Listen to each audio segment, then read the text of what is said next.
Hello, hello. Hello, hello.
Good afternoon, ladies and gentlemen, and welcome to the Brenner Family Field in Metuchen, New Jersey. Today is the start of the 2024 Falcon football season as the Ridge Red Devils are going to take on our home team, our St. Joseph Falcons here. Hi, everyone. I'm Giacomo Impriali, joined here by Isaiah Lewison, and we are excited to be with you for St. Joseph football all year long. Wow. It is great to be back, Isaiah. How are we feeling today? I'm feeling very good, Giacomo. It's the first Saturday with St. Joe's football, and I'm very excited to be back. Most definitely here. Obviously, new year, new captains here for St. Joe's. Our 5 captains are out there. Number 2, the quarterback, Justin Scaramuzo. Number 10, returning wide receiver, Ashton Irving. Number 4, defensive end, Tyler Huseth. Number 32, fullback and linebacker, Javon Hudson. And number 73, offensive lineman, Brody Picarello, are our 5 captains for the 2024 season. Number 32, Javon Hudson. And number 73, Brody Picarello. St. Joe's obviously the home team here. Ridge will be able to call the toss.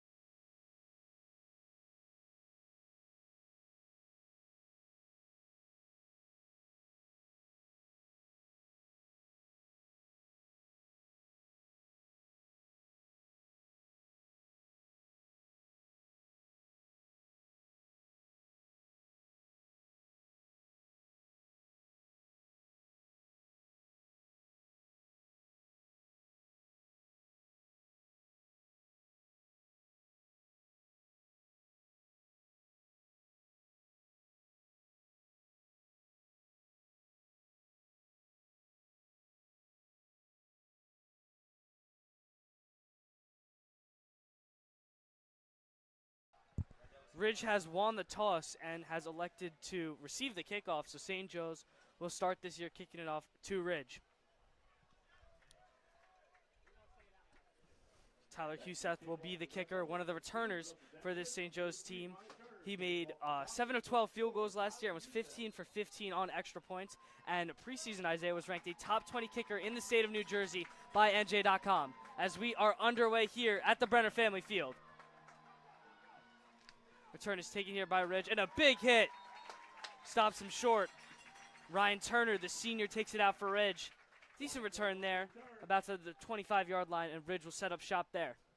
Great tackle right there by the Falcons. They're able to stop Turner from getting past that 25-yard line, and pretty good setup for the Falcons defense. Junior Dylan Pierce there on the tackle. One of the returners, he had 13 attempts last year as a running back for 52 yards and made 3 tackles on the defensive side of the ball at linebacker.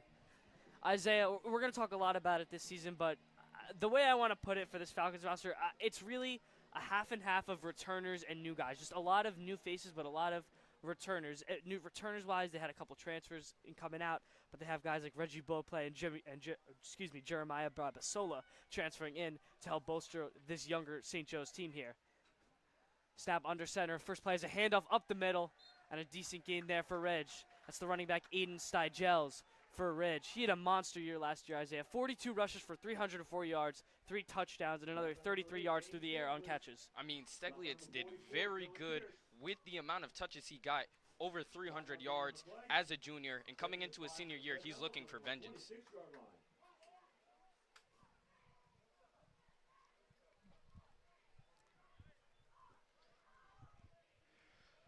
We're setting up shop here with about a 2nd and 5. Snap under center will be another handoff here. This one stopped right around the yard to gain. Not going to be able to pick up the first down, and St. Joe's will set up a 3rd down early here. A very good stop right there by the St. Joe's defense. Steglitz takes it for his 2nd run of this drive, and now St. Joe's, they might be playing back here, maybe awaiting a pass, but you never know.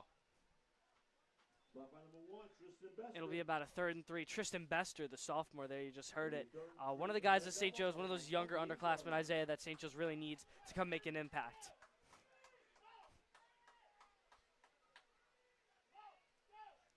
Third and 3. It's another handoff. Ridge has been going run heavy early, and this one is going to be close. I think he's going to be short. They're going to barely give it to him in the line to game on the spot, so it'll be a first down for Ridge. Aiden Steglitz pushes his way through multiple St. Joe's Falcons. He was able to break that first tackle, and his momentum carries him forward for that first down. Yeah, Steglitz is a big kid out there. Ridge has not thrown the ball yet, Isaiah. I mean, you could see it from the stats last year. Ridge in a pretty good season last year, went 8-2, 3-1 in conference. We're a very run-heavy team. They rely on their linemen up front to block well, and they just feed their running backs. And it looked like it worked for the most part for them last year. Definitely does work, and with that wing T offense, you never know what is going to happen. Another handoff here. This one is stuffed at the line, be a gain of about 2 on the play. And right there, Ryan Turner's first touch of the season last year, 367 yards at the wide receiver position, but on the ground, almost 300 yards. 2-yard gain on the play. 2nd and 8 for the Red Devils on their own 33-yard line.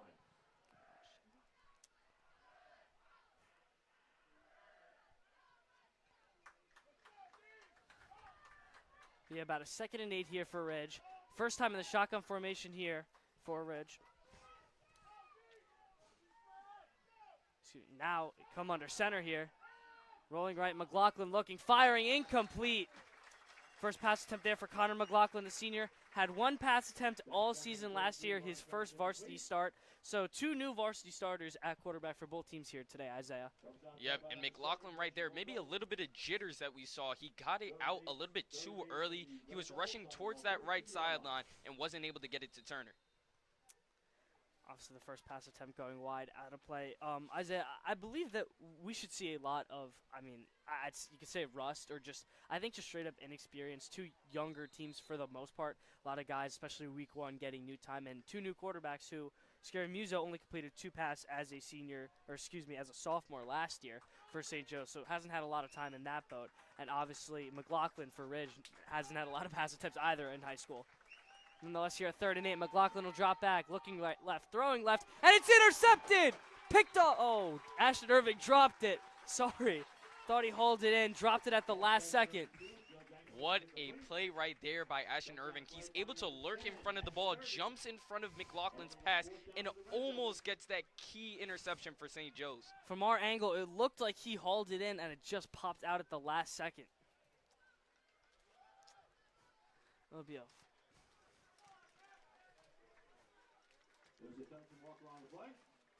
penalty was called against St. Joe's, and that'll move the chains for Ridge. An unfortunate unfortunate penalty there for the Falcons. Right there. Maybe it's a little bit of just composure that St. Joe's needs to come back with after that flag, because you know that you had McLaughlin red, and you need to do the same thing here on this play. I mean, that's just unfortunate there for the Falcons. I mean, they come out with the stop, look very good on the defensive front, and has turned the ball over. Here's a big run for Ridge, and a breakaway down the sideline, and almost to the house, and he is in. Touchdown Ridge, a monster run early. That's Ryan Turner, who absolutely had a monster year last year, starts his season off with 6 on a monster run. Ryan Turner gets it done and gets the first score for the Red Devils today. It's an easy 6. Great run design there by Ridge. They've been hounding it down St. Joe's all day so far, and that one is finally the big run that they were looking for. Great play call by head coach Andy West. His 6th season at Ridge, took over after St. Joe's coach Tracy actually left Ridge. He's had a 32-12 record with the Red Devils here, as Ridge looks like they're going to be setting up for 2 here. Never mind. They'll throw a flag here first, as they're going to set up for the 1-pointer this time.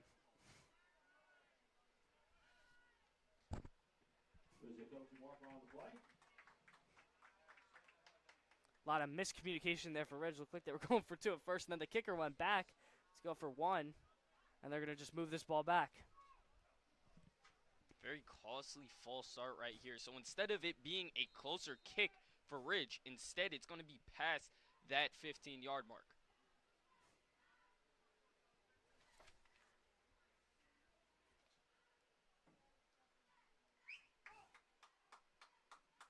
Kicker Sean Davis here, the senior. Gonna line this one up. Good snap, good hold. Davis's kick is up, and it is good. He'll add on the extra point. Ridge takes an early 7-0 lead on St. Joe's. We'll be right back with you after this quick break.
We are back here. Sean Davis kickoff is going to come out and be returned here. Good return there on the left side and a hole there. Good return there for St. Joe's. That's Jalen Frias there, the sophomore, with a good return out of the end zone. A very good return. Like you said, he was able to get to that left outside sideline, but unfortunately wasn't able to create any more space after that. Yeah, we're going to be calling a lot of new names, Isaiah. A very heavy senior class last year who departed, but as we mentioned before, you got a lot of returners. You return two of your bigger O-linemen in Tommy Kwiatkowski and Brody Picarello, who's one of the captains on the offensive line. Ashton Irving is one of your weapons out wide. He had a good year last year. So a lot of returners and obviously a lot of youth here. But this will be the first start here for Justin Scaramuzzo, the junior, who's going to be the starting quarterback this year for St. Joe's. Play action pass, dropping, looking, throwing deep. He's a man wide open, and it's hauled in. Down the sideline is Pappas, and he is in. Touchdown, Falcons. One play, one touchdown. What a great way to start off your career, Justin Scaramuzzo. Jacob Pappas torches the secondary. Justin Scaramuzzo puts it right in the breadbasket. A monster 76-yard play for St. Joe's as they're going to tack on 6 on the first play of this drive.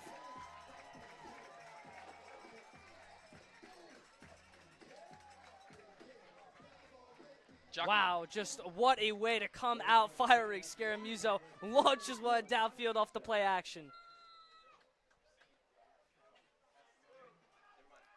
Huseth's first extra point is good, as always. Huseth tacks on another one, and we are all tied up after one play on the Falcons' first drive. 7-7 here's your score in the first quarter. 8:16 left to go here at the Brenner Family Field.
And we are back here. Huseth's going to set for the kickoff. But going back, Isaiah, I mean, just what a way to start the season for the Falcons. First play, 77-yard touchdown.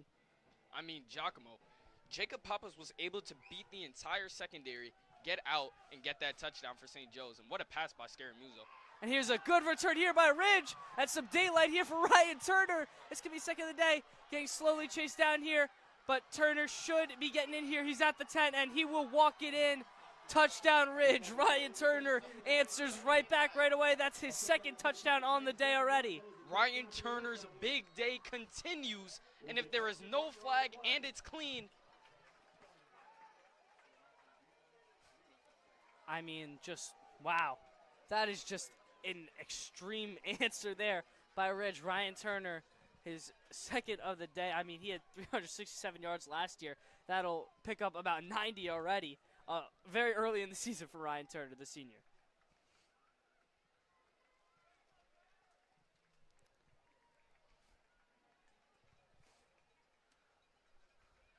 So Ridge will tack on another 6, but there's some conversation here by the refs.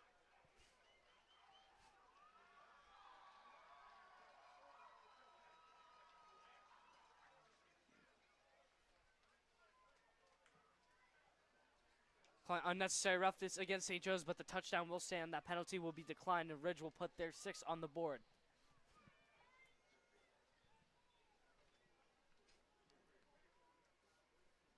Holding is number 5, Matthew Barber, and on the extra point, number 6, Sean Davis.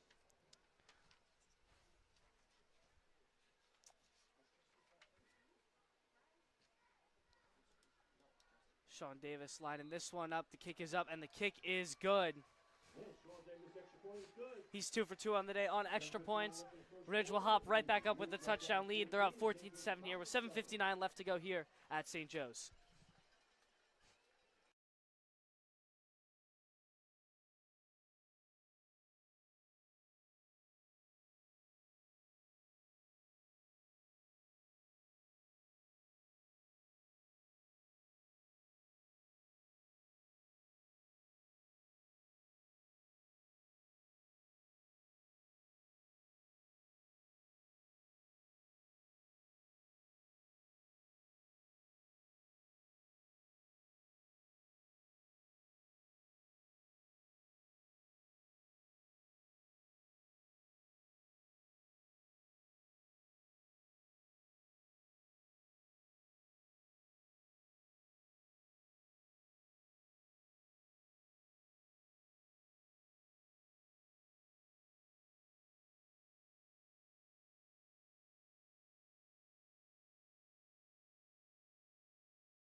Ridge going to kick this one away. Jacob Pappas and Tristan Bester going back.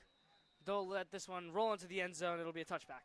Great ground kickoff is going to the touchback, and the Falcons start first and 10 on the 20-yard line.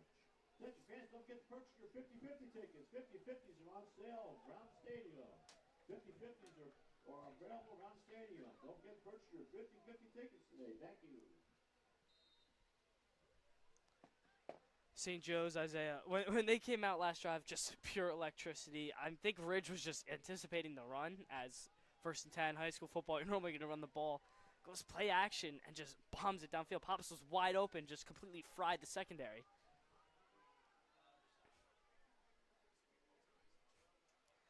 Snap under center. Scaramuzo will hand this one off, trying to cut back there. Not a lot of room to run. St. Joe's will pick up a short game there.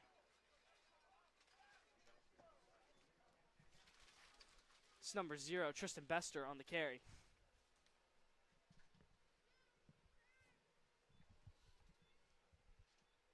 One-yard gain on the play.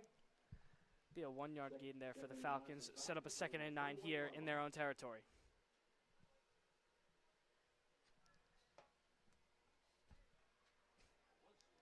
Scaramuzo this time going to set up in the shotgun. He's got Bester to his left. Irving out wide with Pappas. Scaramuzo dropping back, looking left, throwing left. He's Irving downfield and sails them. Good coverage there by the Ridge defense. It's Matthew Bobber there on defense, the cornerback. Good coverage on Ashton Irving. I mean, right there, great coverage by Bobber. I'm not going to say anything about it, but it looked to me like it could have been a pass interference because he was in front of Irving's catching radius, but unfortunately no flag, and we'll go to 3rd down.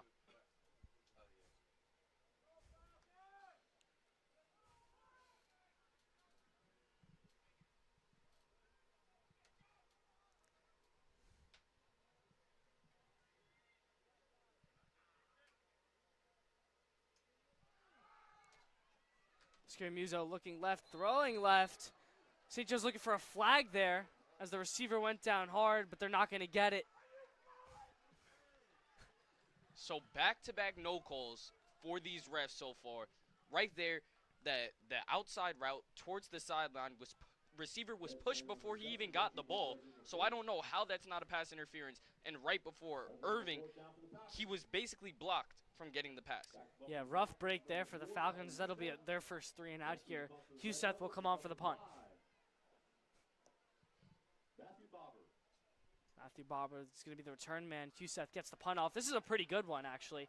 Go over left field. Barber muffs the punt. Tips it. This is going to take a massive roll all the way back. A couple of St. Joe's guys in pursuit. Can't make the tackle behind. And they're finally going to get him down. Still, that's a great job there by the Falcons to recover there. Good team tackling there. That was John Kelly and Jalen Frias there, double teaming on that tackle to get the returner down. So from the spectacular punt by Huseth that lands Ridge inside their own 20-yard line, deep inside their own territory, to the tackle to Kelly tackling down that Ridge returner, it was just great by the Falcons. And that's definitely what you want to see if you're Coach Tracy. Yeah, I mean, Falcons kind of, you could say, get a lucky break there. Ridge was going to set up at about midfield, but Barber just couldn't hang it in off the bounce and took about a 20, 25-yard roll all the way back. Now Ridge, not deep in their own territory, but still at about the 24-yard line here. Falcon flag overhead on the field. That's always a good sign there if you're St. Joe's. Here's a handoff here to the left side for Ridge, and a good run there. Picks up about 7 there. That's Eden Stygels there on that carry. Steglitz has been power running primarily this game, and it's really been helping Ridge just push the ball down the field, get easy yards, and get themselves into St. Joe's territory where they can take a shot. Second and 1 for the Red Devils on their 33-yard line. Clock is running here. They're going to call us about a 2nd and 2 there. Excuse me, 2nd and 2 here for Ridge. McLaughlin lined up under center once again. Man out wide motion. He's going to drop back to pass. He's going to throw left, and it's going to be incomplete. Off the fingertips there is David Hamilton. Couldn't haul that pass in. So right there, McLaughlin rolled to his left, had to throw a crossbody throw to his receiver. Unfortunately, can't get it and sets up a 3rd down for the Red Devils. 3rd and 1 for the Red Devils on their 33-yard line.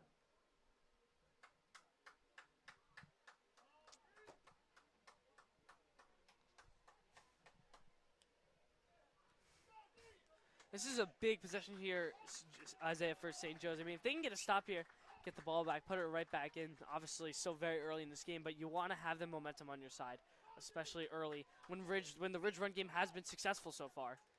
They're going to run this one up the middle here with daylight, and that'll be a 1st down for Ridge and more as they break a tackle, and here goes Stygels down the sideline. He breaks 2 tackles, and he's going to put this one to the house. Touchdown, Ridge. Stygels first on the day is another big carry for the Red Devils. Steglitz power running. Like I said, he has been destroying this secondary with stiff arms, trucks, and a bunch of power moves against this St. Joe's defense. And right there, he gets into the end zone to put Ridge up 21-7. St. Joe's tacklers just haven't had an answer yet for this dominant Ridge run force. They've just been running everyone over. St. Joe's can't get these running backs down.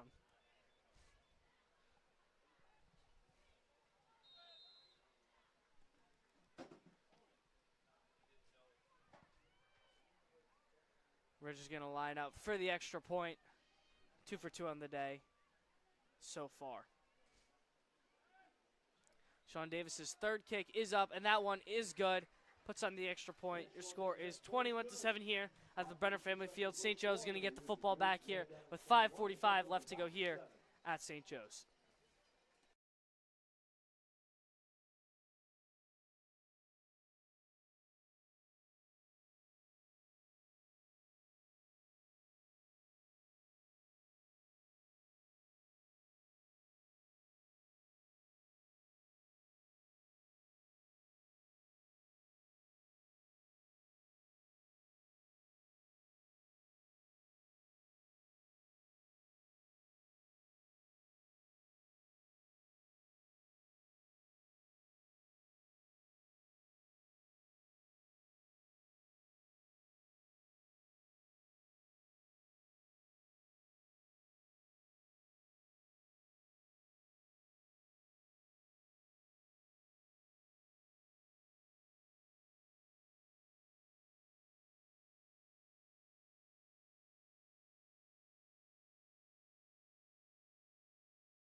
St. Joe's so far today has not been able to stop the Ridge Red Devil run. It's just a little squib kick. It's going to be picked up by St. Joe's, and that's actually a pretty good field position there by St. Joe's. They'll take that one at about the 35-yard line on the little, I guess you could call it a bloop kick. A little random there. But going back to last drive, Isaiah, Ridge just doing what they've done so far all day today, just running the ball constantly. And St. Joe's hasn't had an answer. They got to try and get some momentum back here on the offensive side of the ball. And speaking of running the ball for Ridge, it is so incredibly hard to stop that two-headed monster of Steglietz and Turner. Steglietz' speed gets him past the secondary, and Steglietz' power gets him past the secondary, and Turner's speed gets past everyone. We have 1st and 10 here for the Falcons at their own 36-yard line here. Whistle's going to make them reset this play here. I believe it's just a clock issue, and that's exactly what it is. So Scaramucci will set up under center here for this 1st and 10. Motion out to the left here. Scaramucci is going to hand this one off in the backfield, and a better run there for St. Joe's. Picking up about 3 on the play. Number 44, Dylan Pierce. Dylan Pierce on the carry there. They're going to call it a 4-yard gain there. Great game right there by Pierce. He's able to be patient behind his offensive lineman and is able to get a little bit of daylight and go down for a gain of 4. 2-yard gain on the play. 2nd and 7 for the Falcons on their own 39-yard line. Scaramucci setting up under center once again here on this 2nd and 6. 2 men in the backfield. Pappas and Irving out wide. Scaramucci is going to throw left. He's Pappas. That's completion. Pappas with some daylight. Mixed man on the defender. He's going to break that tackle. Pappas down the sideline. He's at the 30 and pushed out of bounds. Good gain there for the Falcons. Jacob Pappas showing off the speed. Pappas has had a great game so far. So on the screen, he's able to get a block by Irving, goes around to his left, breaks a tackle, and is able to get a great big gain for this St. Joe's Falcons offense. That's just a really well-designed play by Coach Tracy there in his 3rd year at St. Joe's. Really, he's done a great job building up this program. Scaramucci, just an easy pass, completion, and Pappas, the former track athlete, showing off the speed there. It'll be a 1st and 10 at about the Ridge 29. Scaramucci will set up under center. They've gone under center a lot today. Scaramucci on the play action, rolling right, throwing right, has a man, and is hauled in. Big completion there for St. Joe's. Tom Myers there hauls that one in. That'll be another 1st down for St. Joe's. Scaramucci looking really sharp here in a lot of his passing attempts, Isaiah. And like you said, extremely sharp. Scaramucci had pressure immediately, was able to get past that D lineman who was running at him, roll out to his right, and deliver a great throw to Myers. Clock is ticking. 4:26 here left to go. St. Joe's has shot as they just entered the red zone. They're about at the Ridge 19 here with the 1st and 10.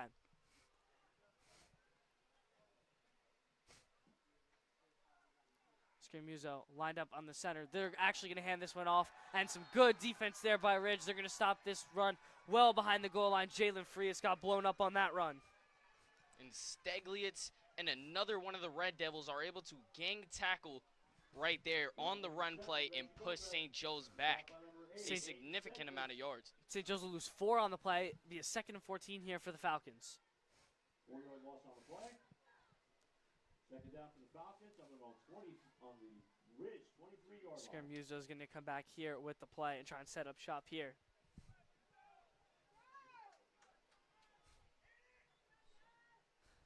He has Frias and Irving out wide. Scaramucci is going to drop back, looking left, throwing left, complete to Irving. Short gain there. That pass should get him close to back to the line of scrimmage originally. That's exactly what they're going to call it. They're going to call this about a 3rd and 9 here for the Falcons. 5-yard gain on the play. 3rd and 9 for the Falcons on the Ridge 18-yard line.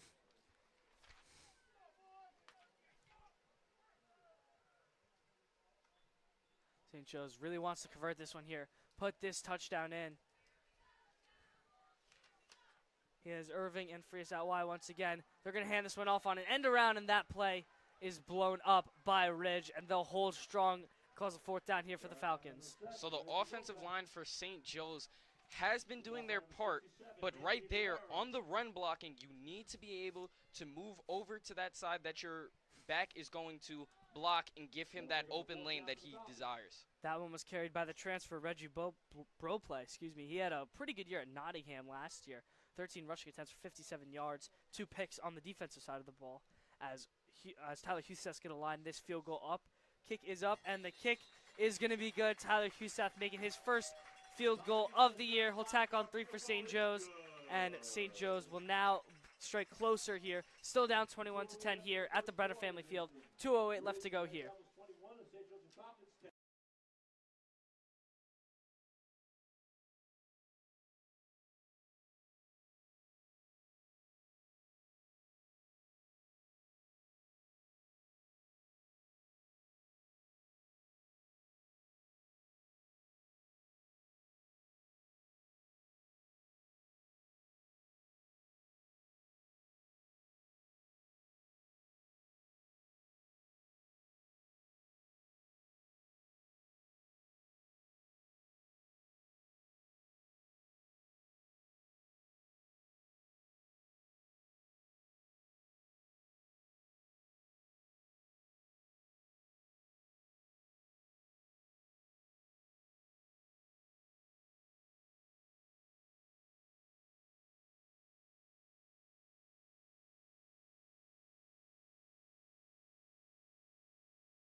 Partially successful drive there for St. Joe's. They looked pretty good on the drive overall, Isaiah, but couldn't punch in the touchdown.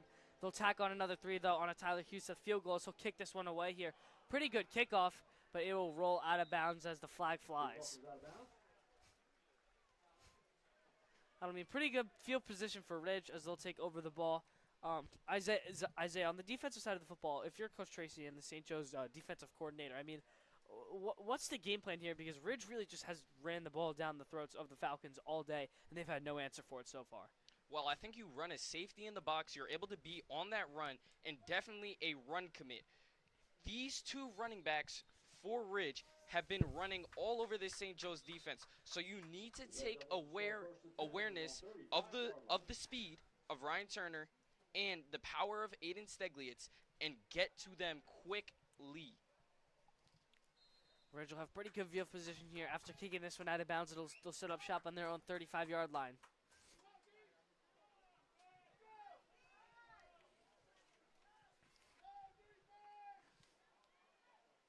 Shotgun snap in a wildcat formation is Turner, and he'll run this one over the left side. Short game there. There's a little bit better. You can see some progress there by St. Joe's, holding them to about only a 3-yard gain out of the wildcat formation.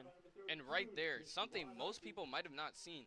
Javon Hudson's first play so far today at the linebacker position. He comes in, he gets his first tackle, and that, I think, might be a very big sign for St. Joseph's defense.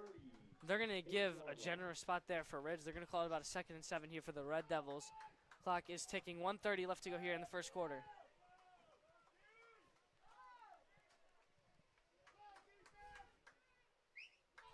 Second and 6 here under center is McLaughlin. They'll hand this one off again.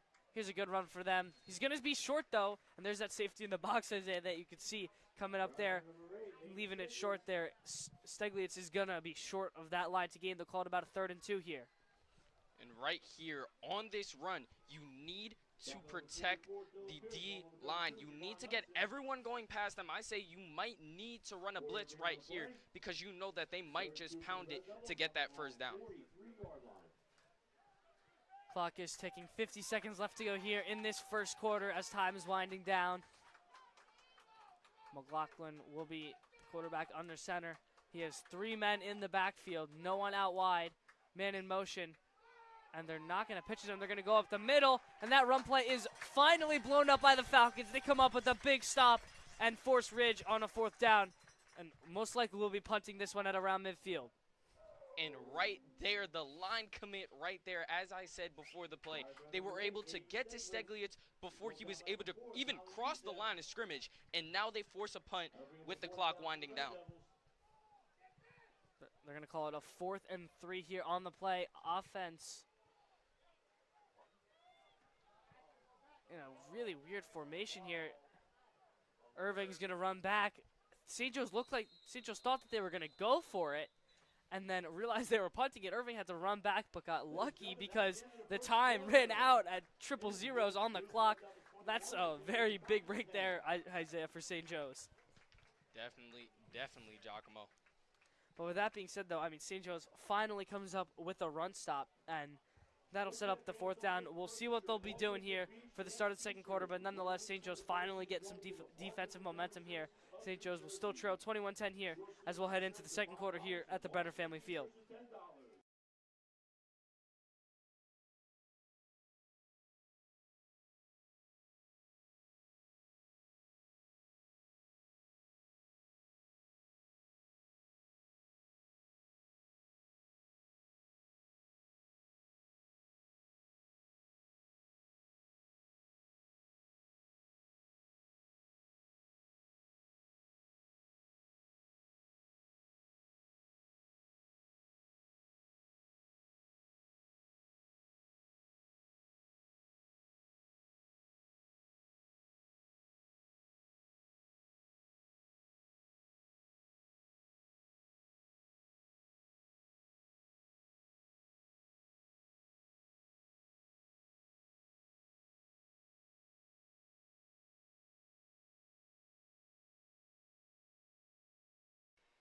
And we are back for the second quarter of play. My name is Richie Zangara here with Easy Metal. Ridge just kicked it off to St. Joe's.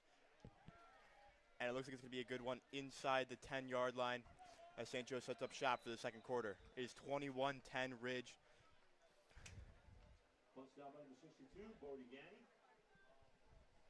Yeah, and right now, as we start the second quarter, score 21-10 for Ridge. St. Joseph have to pick up on the offense. Scaramuzzo has been struggling after that first incredible play, getting the touchdown in his first play of the season.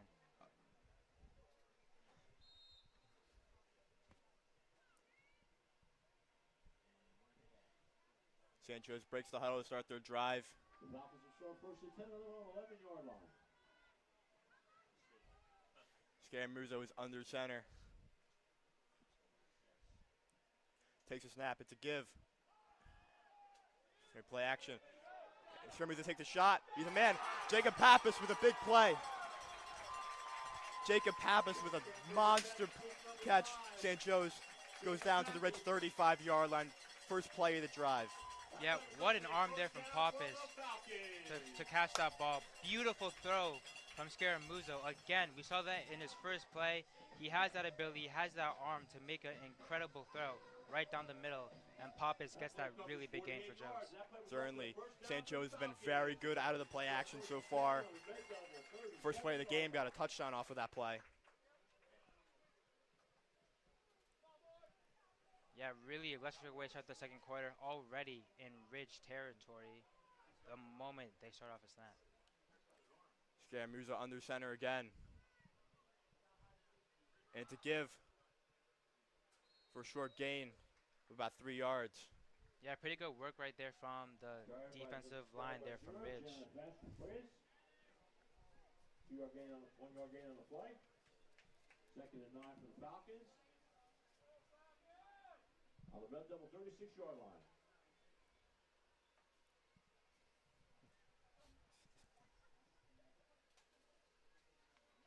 St. Joe's taking a little bit of time here to call their play as the second and long start. St. Joe's breaks the huddle. Scaramuzzo under center. Pappas. Pappas bottom of your screen. And he goes for a pass. And he has a man downfield.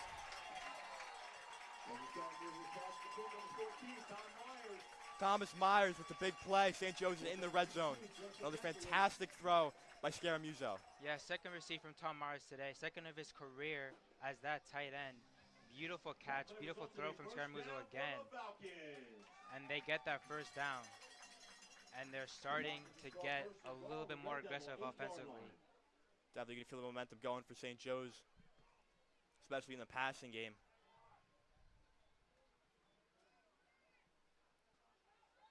Scaramuzzo in the shotgun. Takes a snap, And Scaramuzzo keeps it. He's in for the touchdown! Justin Scaramuzzo with an 8-yard rushing touchdown. St. Joe's trails by 4. Yeah, it looked like a read play right there from Scaramuzzo, and he read it perfectly, able to get right in between that offensive line, straight through the middle. The defensive line of Ridge did not expect that one to come, and Scaramuzzo adds another 6 to the board for Joe's. Definitely, that looked like a little bit of a read option. Was a little bit new to St. Joe's offense.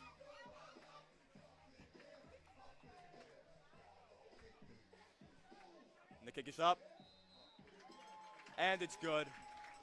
St. Joe's trails 17-21 with 10 minutes left in the second quarter. Yeah, great way to start the second half.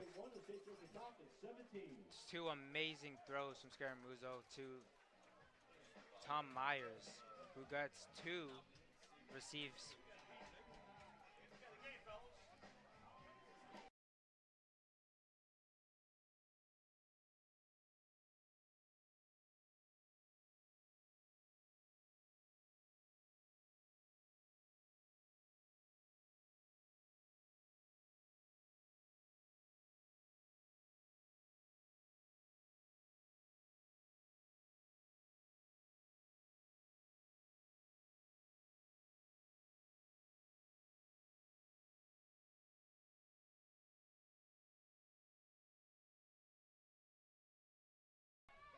And we are back. Yusef is about to kick it off.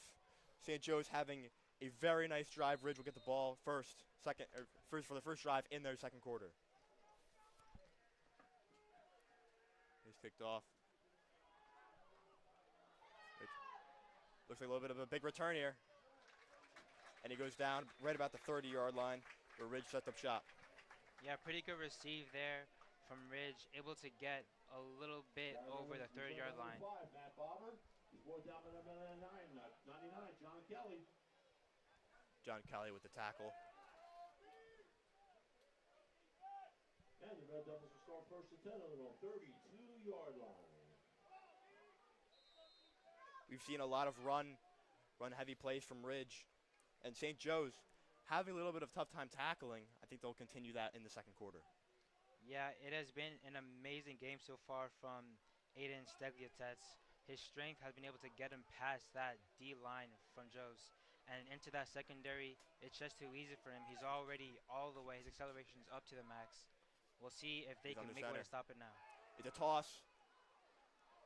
Short yard game. That was Brian Turner.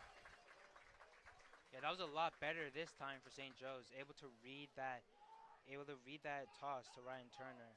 Definitely St. Joe's shed off their blocks very well there. Brian Turner. Looked up by number 32, Javon Hudson.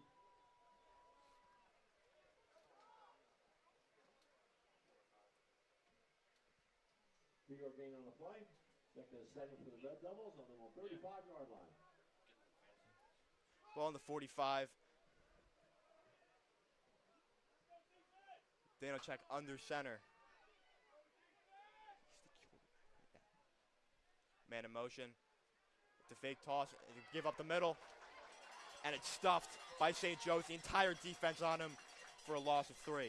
Again, another really great play to stop Stegliatets for St. Joe's. Able to push that line a little bit back. Stopped by number 73, Brody Piccarelli. Definitely seeing some momentum coming for St. Joe's. Yeah, really good stuff from Piccarello right there. Captain for Joe's. Able to keep that momentum on both sides going. There is still chance for St. Joe's to come back from that early deficit. 34-yard line. Definitely 3rd and 6. 8 minutes left in the second quarter. St. Joe's trails by 4.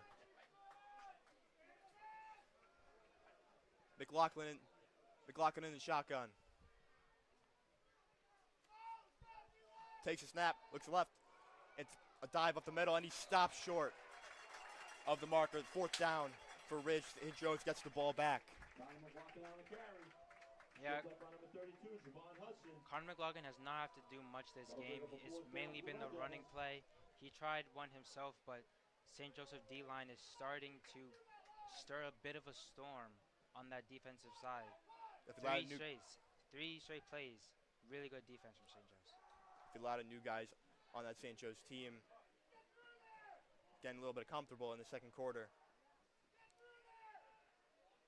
the punt is away. And it's going to let it drop. Decent punt. St. Joe's will set up shop at the 35-yard line. Correction, 25-yard line.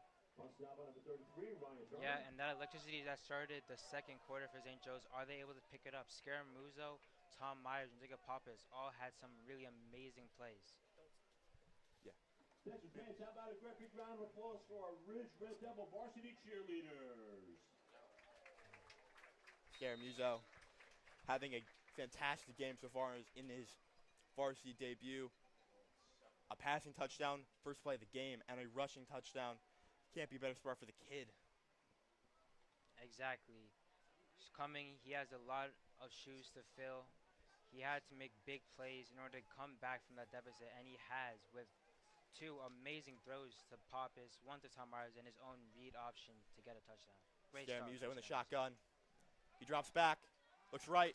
He threw, and a big play. Oh, and he just missed his receiver. Yeah, just a bit farther for Ashton Irving. A little bit too much power on that throw. A little bit less, and it's another touchdown for St. Joe's. Ashton Irving, big guy, around 6'5". Definitely the number one target in the St. Joe's offense. He hasn't done much today, but he's going to have a monster year. Yeah, you're right. He hasn't done much today. It's been the big Pappas show, but Ashton Irving still seems to be that wide receiver one for St. Joe's. St. Joe's breaks the huddle. Scaramuzzo is under center. And it's a give, and it's stuffed. Yeah, another great defensive play right there from Ridge. Unable to let the running back go through. Great stop. Yeah. St. Joe's will have a 3rd and 12 with 7 minutes left in the second quarter. Definitely expecting a pass here, I'd say. Yes, I feel it's the only option. The running play for St. Joseph's have definitely not worked, but Justin Scaramuzzo still has that ability. You've seen him do it so far this game to get that first down. It's going to be a struggle right now, though. Scaramuzzo in the shotgun. Takes a snap, drops back. He takes a shot. Flag on the play. And Ashton What a Irving catch! with a fantastic catch over the top of Ridge at the first down for St. Joe's, but there's a flag on the play. Yeah, what a catch from Ashton Irving. Amazing throw. And looks to be on that line. Looks to be on Ridge. That is a first down, a massive play for the Falcons. They are in Ridge territory. And there he is, Ashton Irving, with his first big play of the 2024 season. Yeah, what a throw from Scaramuzzo at Irving. Now they're once again in that Ridge territory. Can they make another big play or a couple big plays in order to get that lead back?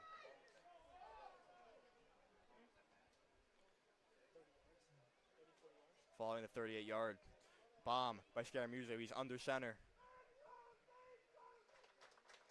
It's a screen pass. Looks to have some blockers upfield.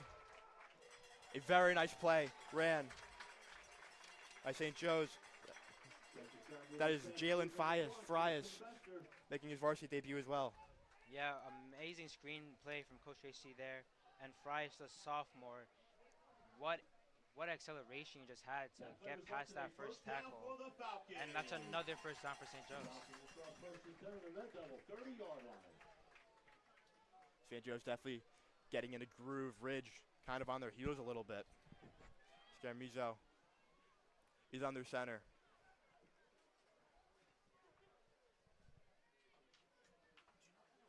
It's another screen pass to Irving, and it goes right through his fingers.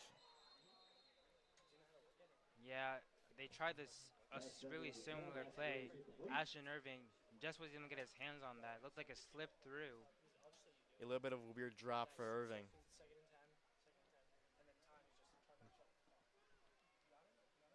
Second and 10 in Ridge's 30-yard line. 17-21, Ridge leads, 5 minutes left in the second quarter. St. Joe's looks to be following up their very strong season last year, 7-3 record for following Seton Hall. Yeah, they definitely have the momentum in this game as well. Let's see what they could do. Skirmizo takes a snap at the give up the middle for short yard, Carry number 4-yard gain. 44, Dylan Pierce. That's Dylan Pierce with the 4-yard run. Yeah, Dylan Pierce, another one of those new starters in this Stop St. by number Joseph 66, team. Andrew Dankowitz. Just unable to get through there on that play.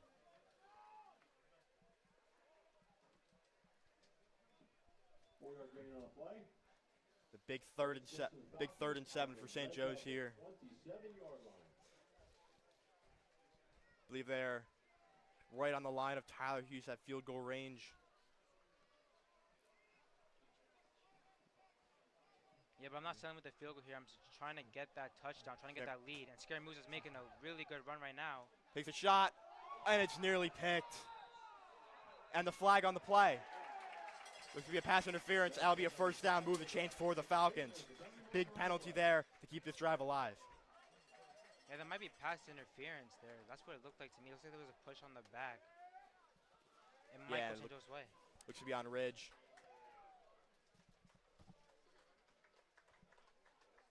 That was a big play for the Falcons.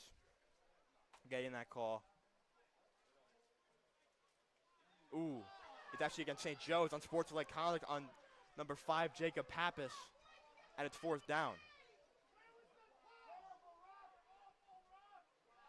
Yeah, Definitely- the call was in a sportsmanlike conduct from Pappas. Confused on what he did. Definitely a weird call. That'll move St. Joe's back. And I question if we are in Tyler Hughes at field goal range.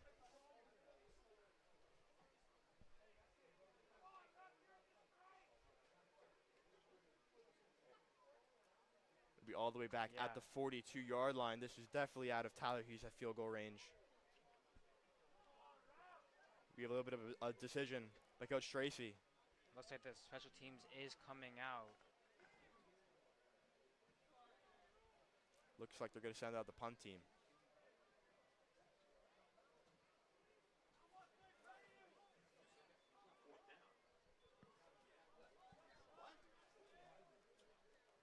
And a punt is coming for Yusef's way.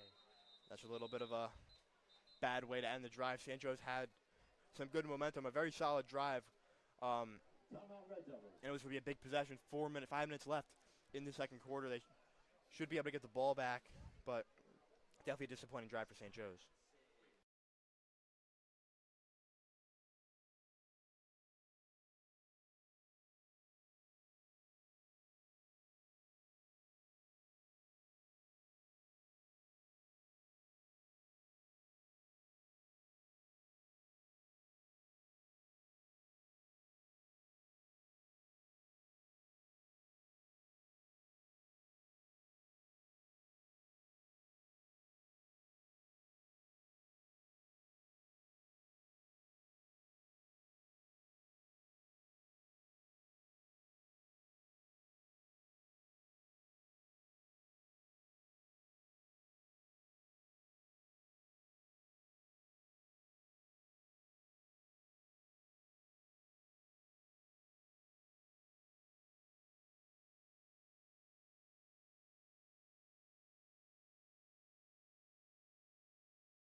Husev with the punt.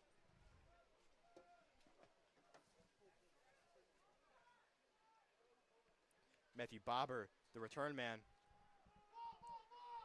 And it looks to be a great punt by Tyler Husev. Pinned inside on the 5-yard line. Yep, really difficult situation right now for Ridge. A beautiful punt from Yusef, a little bit away from their end zone. And it looks like it's going to be a struggle to get out of this one. Fantastic punt by Tyler Husev and the St. Joe's defense. Gets a pin, pins very deep. Very deep. St. Joe's has not gotten any sacks today. They haven't thrown the ball Yeah, a lot I only today. assumed them running. This was definitely the most obvious move right here for Ridge. 5-yard line. Connor McLaughlin has barely anything to do this entire game in terms of throwing the ball. It's basically just been a running show from the Red Devils.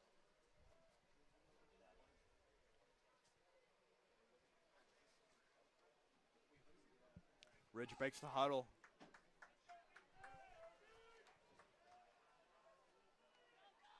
McLaughlin is under center. And a flag is thrown. Looks to be False start maybe. There's a penalty marker on a the false flag. start on Ridge. Oh. Probably went with a little bit of a hard count. Some miscommunication on the line. Yeah, that's definitely more. It looks like it's more than 11 from what I could see. Waiting on the referee's call. And they picked it up. They And picked a up the wrong flag. count from the ref. There was actually 11 people on that Right. field. McLaughlin under center. And to give up the middle for a short, about 4-yard gain for Ridge. Yeah, in this situation, St. Joe's definitely have to be more aggressive. Keep them back in that 10-yard line. Definitely, that was number 8, Aiden Stieglich. Number 4, Tyler Youssef.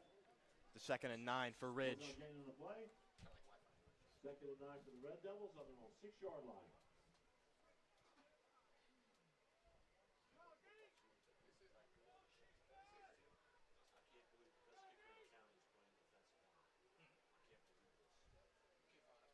McLaughlin under center once again. Double tight. It's stuffed up the middle again for a nice play. St. Joe's defensive line got through that time. That's John Kelly leading the charge. Another stuff right there from that defensive line. And now you could see St. Joseph, for the past 2 drives, have been much more aggressive on that running play. Because I feel like that's the only option for Ridge right now. And the timeout called by Ridge. 3 minutes and 58 seconds left in the second quarter. 17-21 Ridge leads. We have a 3rd and 9, 3rd and 6 coming up.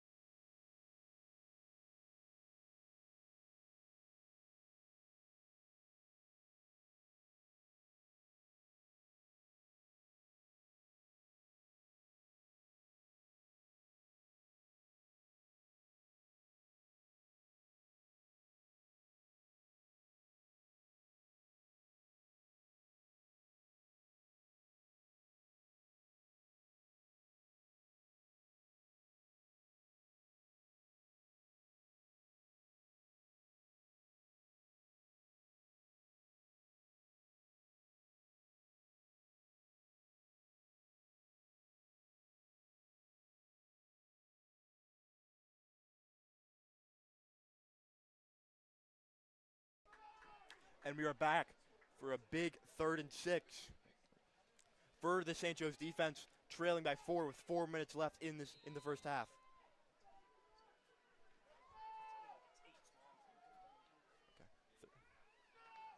McLaughlin's under center. It's a toss. A little bit of flea flicker. He's going to take a shot, and it's short. That's a 4th down forced by St. Joe's, and they'll have to punt it away. St. Joe's will get great field position. Yeah, for some reason, the play looked like Stieglitz, my fault. Stieglitz was the quarterback in that play, and it was a weird throw falling off his hands and went short.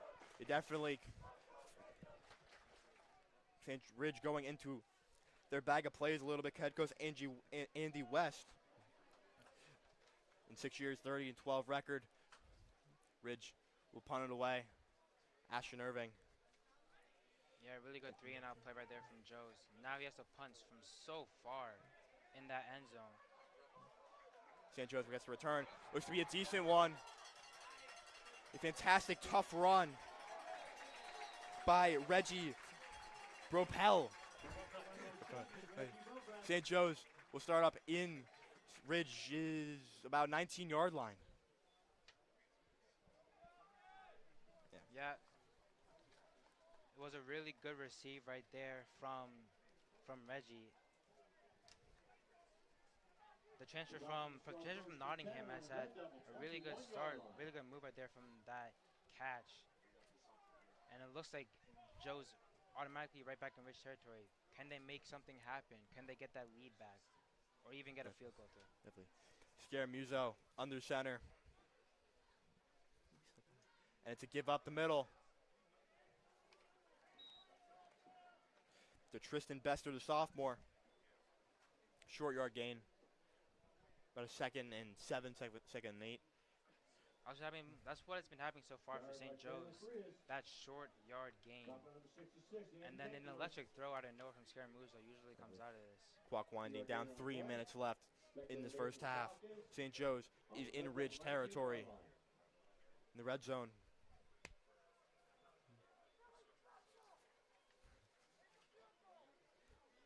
Scaramuzo in the shotgun. Bester is the back. He drops back, looks for Ashton Irving, and he has a man. Big catch by Ashton Irving, makes a move. 10-5 touchdown. St. Joe's takes the lead against Ridge. Ashton Irving, first touchdown of the 2024 season. What a move from Irving off the throw from Scaramuzo. He absolutely eliminates his opponent, that defender right there, and he gets that easy run to the end zone. Scaramuzo, what a throw, but Irving, what a play. That wide receiver one for St. Joe's has finally got his rhythm to start off the season. Definitely fantastic move by Ashton Irving. St. Joe's is up 23-21 pending the extra point by Tyler Youssef. Yeah, what a comeback. They were down 21-7, and through multiple defensive stops, 3 and outs, St. Joe's have been able to make that lead true. And Tyler Youssef knocks it through, 15 for 15 on extra points in 2023. Voted top 20 kicker by NJ.com.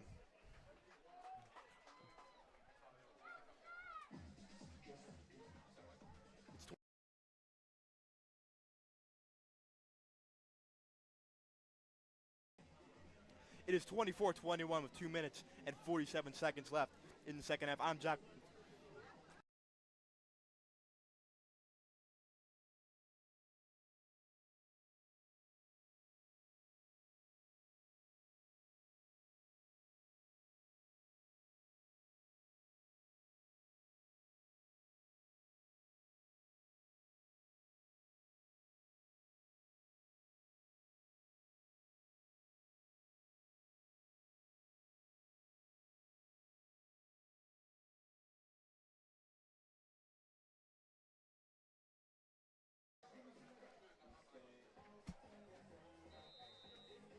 Tyler Youssef.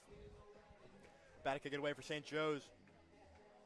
Again, 2 minutes and 47 seconds left into the first half. St. Joe's leads 24-21. Kick is away. And it'll be a touchback for Tyler Youssef. Yep, this is why he's one of the better kickers in the county. Youssef has been just so consistent so far this game, and especially for the past few seasons. Definitely. You can hear the flock of St. Joe's coming alive a little bit as Ridge sets up shop at their 20-yard line, 25-yard line. Yeah, and for the past few plays, I said it before, Joe's on that defensive line have been extremely strong. Removing that running play seems like, and that's all that Ridge have been doing. Maybe McLaughlin could start throwing the ball and cut out some lines. McLaughlin under center. Danachek is the motion man to give to Danachek, and he breaks free. A big play for Ridge to move to their 40-yard line. Yeah, that was Chase Fritz right there to get that catch. And another great move. The safeties and corners have been struggling in that secondary spot after he breaks through that line. Yeah. We've been seeing Danachek in the motion a lot. Now they go play action. Clock winds down, 2 minutes and 24 seconds left in the first half. McLaughlin in the shotgun. Danachek is the back. And to give, it's play action. And they're taking a shot. And batted away by Ashton Irving, almost intercepted. Yeah, really Clock good. stops, 2 minutes and 11 seconds left. We have a 2nd and 10. Yeah, really good play right there from Ashton Irving on that stop. On both ends of the pitch, Irving has started to pick up that momentum that St. Joe's desperately needed. He's gotten them the lead, and he's making a stop on the other end. Amazing all-around play. Definitely, we see Ridge opening up the passing side of their playbook now. His time is short in the first half.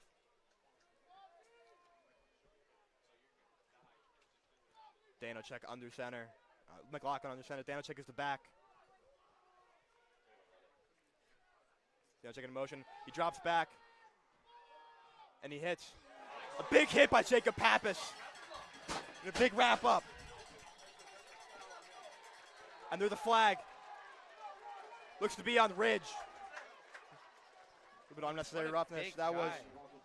What a big guy Steglitas is. there was for Aiden Poppins. Steele. Just what a great stop right there. And a flag on the play, we'll see what that leads to.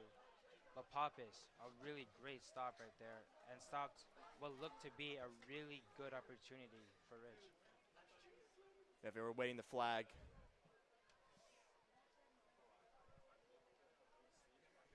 Hey, Coach Tracy talking with the referees.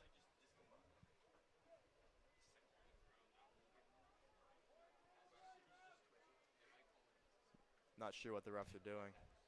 And there's a penalty on Ridge.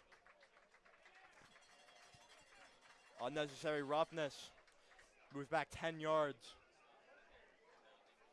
Yeah, that was probably a bit more immature from Ridge. Makes the situation just obviously a lot more difficult to get that first down. It looks like it might be another great defensive drive for St. Joe's.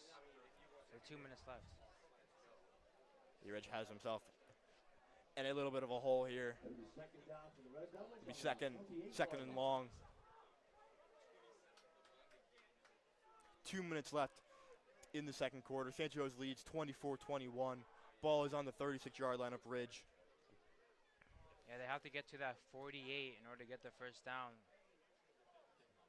It might be a running play, it might be a throwing play, run pass option. We don't know, but Ridge offense have been struggling, and St. Joe's defense has been doing amazing. Definitely, this is a massive play for St. Joe's defense. McLaughlin is in the shotgun. Danacek is the back. McLaughlin drops back, and he escapes the pocket. They deliver the throw, and it's incomplete. That is Ryan Swan in the coverage.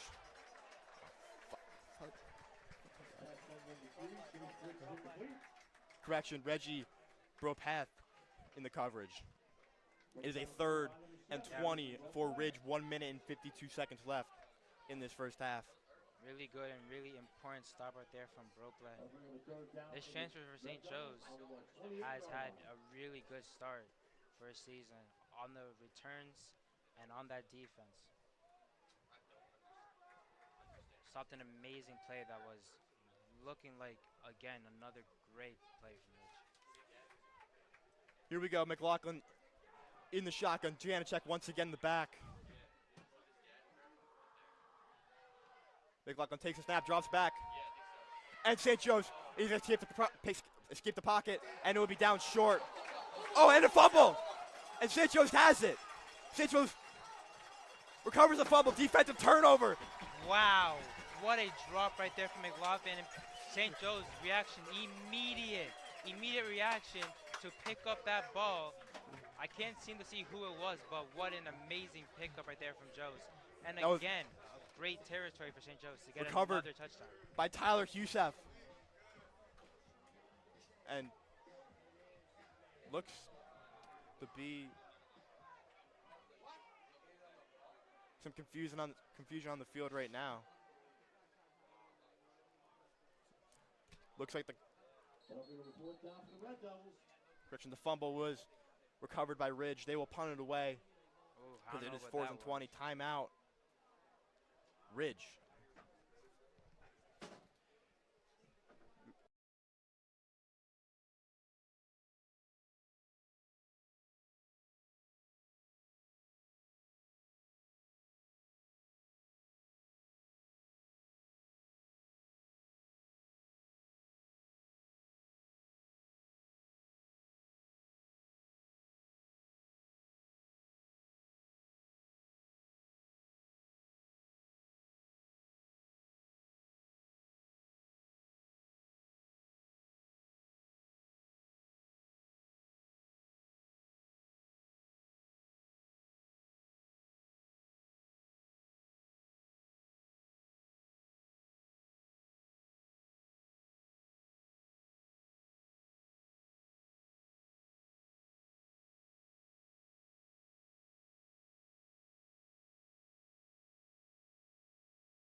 Sean Davis to punt it away to St. Joe's.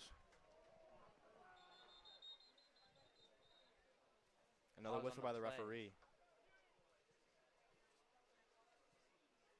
Still some confusion out there. While St. Joe's is getting the ball back up 24-21. A minute and 26 seconds left in this first half. St. Joe's definitely has gotten a lot of the momentum. Defensive stops, defensive turnovers, and a big, great touchdown catch and run by Ashton Irving. Yeah, great second half. 3 stops for St. Joe's defensively. They haven't gotten a score since the end of the first quarter. And offensively, they've gotten that comeback achieved through an amazing play from Ashton Irving. That way, he just completely eliminated that corner that was on him. Gotcha. 1-4-2. 1-4-2. Gotcha. What are they doing? Not sure what the referees were doing, shouting numbers into the play block. Correction, it was the clock. 1 minute and 42 seconds left in the second half.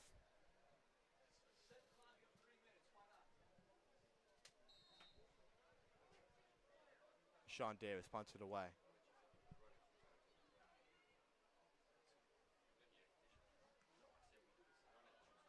Short kick. On the 40-yard line. And St. Joe was set up at the 40-yard line. Was some time to get another score into the end zone. Definitely, they've been throwing the ball very, very well. Justin Scaramuzo in his varsity debut. Yeah, great debut for Scaramuzo. No turnovers from him. He has had amazing receivers as well in Pappas and Ashton Irving. Those 2 big options for him, and he's utilized the receivers really well this game. St. Joe's breaks the huddle. Scaramuzo is in the shotgun. Dylan Pierce is the back. Jacob Pappas in the slot. Looks again, that's 2 short gain to Reggie Bropet, the transfer from Nottington. Clock continues to run. A minute and 15 seconds left in the second half. They go a little bit of a hurry up. Scaramuzo is in the shotgun.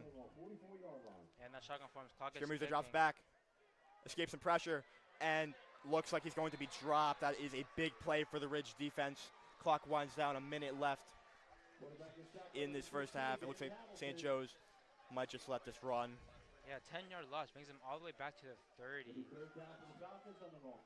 The first sack of the game, and Scaramuzo really had struggling getting out of that pocket. Yeah, looks like they'll just run. Not a lot of urgency by Justin Scaramuzo, the quarterback, getting his play from Bill Tracy. It looks like they're going to call a timeout once the play clock expires.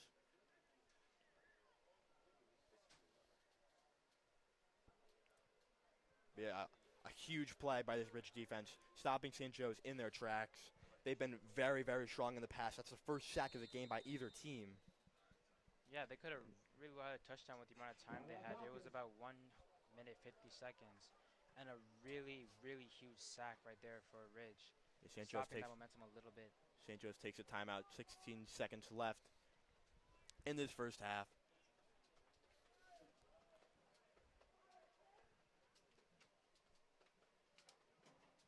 Don't think they're going to take a knee here. Scaramuzo might just run around for a little bit and throw it out of bounds.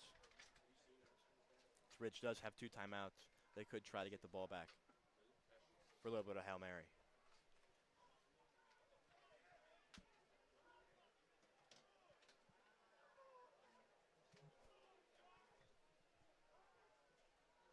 After a long discussion from Coach Tracy. Up, and they're going back.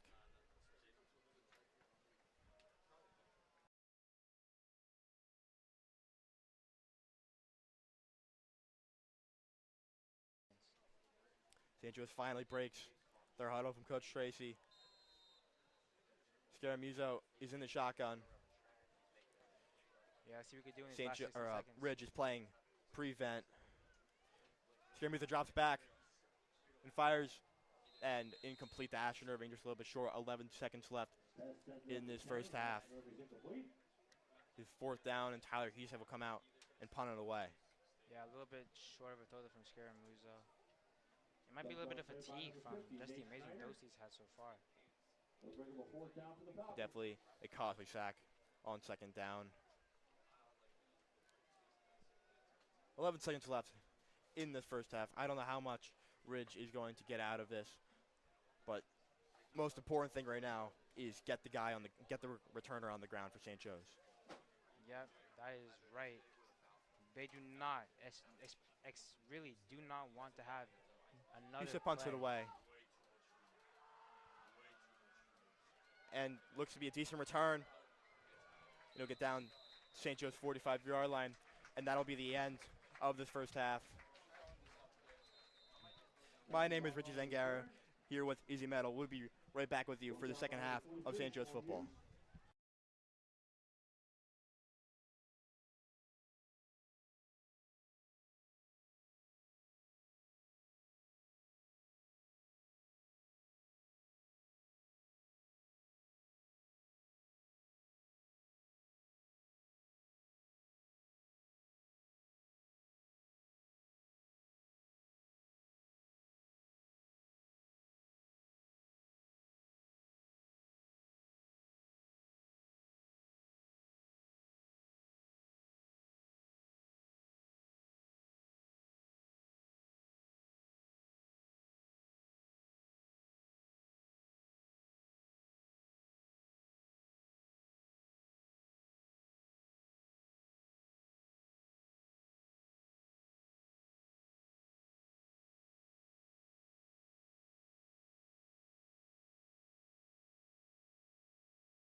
We welcome you back to the Brenner Family Field where we have a kickoff right here and a flag on the play.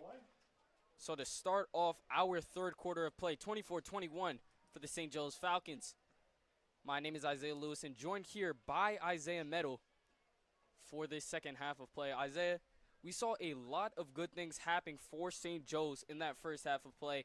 Ashton Irving had a lot of great catches. Justin Scaramuzo, the new quarterback for St. Joe's, did very well. I just want to get your opinion on how the Falcons are doing. Yeah, offensively, it's definitely been a really key point in the second half. The first half they were struggling; they were down 21-7, and they sort of pick up that gear. They started to shift that, and with Scaramuzo and Irving making just incredible plays, they've gone the lead back. Number 40, Greg Brown. Right here, Steglitz kicks it back off to St. Joe's, where it's caught inside the 10-yard line. Taking it to the left, a little bit of daylight past the 20, and goes down at the 31-yard line. So great field position for St. Joe's to start off.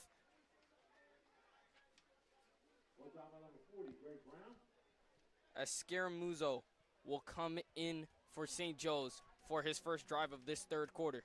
Yeah, I have a feeling that just going to be that energy that they had in those first two just snaps of the first two quarters. Scaramuzo has been electric so far this game. So has Ashton Irvin, so has Jacob Pappas, and even Tom Myers at some points. Those have been the four really key players on the St. Joe's offense.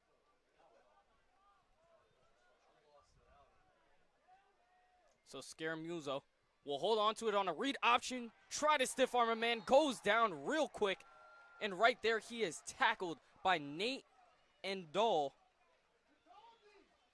Yeah, just Scaramuzo, he tried that replay before.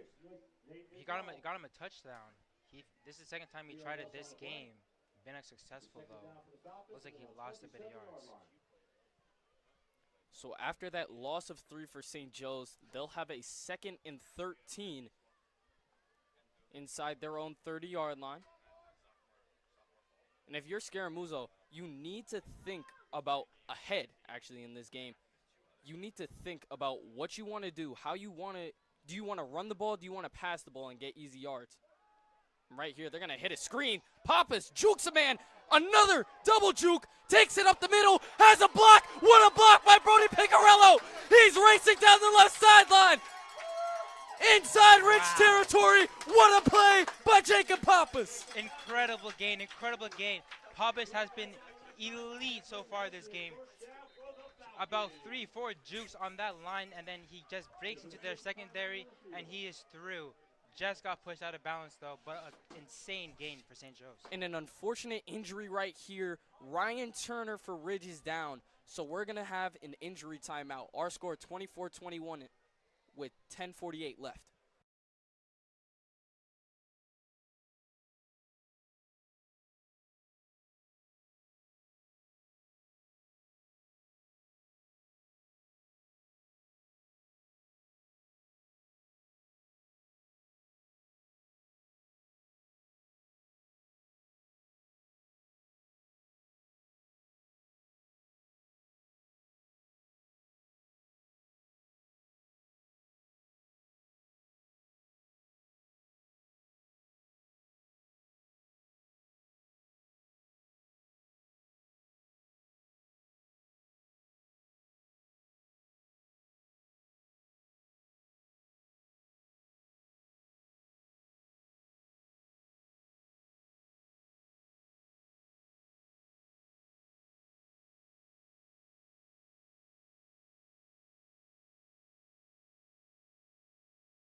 So after a huge play by Jacob Pappas that set St. Joe's up in Ridge territory, Scaramuzzo will take the snap, looks right, fires right, Irving under it. Oh, what a touchdown catch!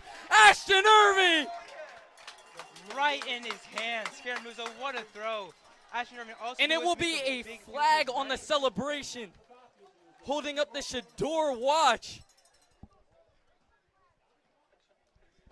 But it looks like the touchdown should still stand. Yeah, from the looks of it, the special teams is coming out. That touchdown's going to go through. But what a throw, and even a better catch from Ashton Irving. All he had to do is dive there. It was a beautiful throw right into his hands. And there's nothing more you could do there as a safety, as a cornerback. Irving, what an adjustment. Scaramuzzo lays it on the money. Irving able to adjust from his right to the left, put his arms under it, and get the touchdown score. And now Huseth will be on to tack on the extra point. So he is 3 for 3, I believe, on the day on extra points and puts St. Joe's up 31-21 with 10:40 left.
(31-21) is our score. 10:40 left in this third quarter of play as Huseth kicks it off back to the Red Devils as they take it out by the 20. So they can stop at the 40-yard line there. So Joseph Daknowitz receives it, takes it to almost the 40-yard line, and sets Ridge up with decent field position. Looks out number 44, Dylan Pierce. Looks like there was a flag on the play off that receive from Ridge. And we're going to have yet another injury timeout as a Red Devil is down. So our score, once again, 31-21, 10:31 left to play.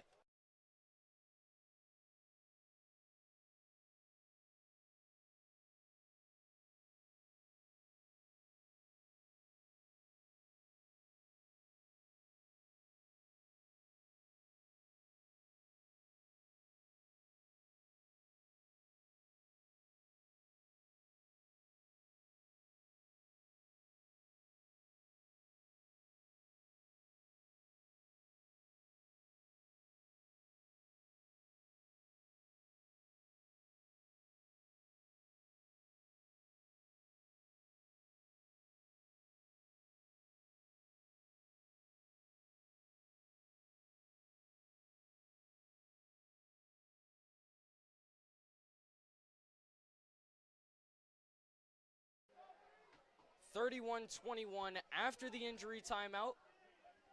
Ridge will come on for their 1st and 10 inside their own territory. Ball is placed at the 30-yard line.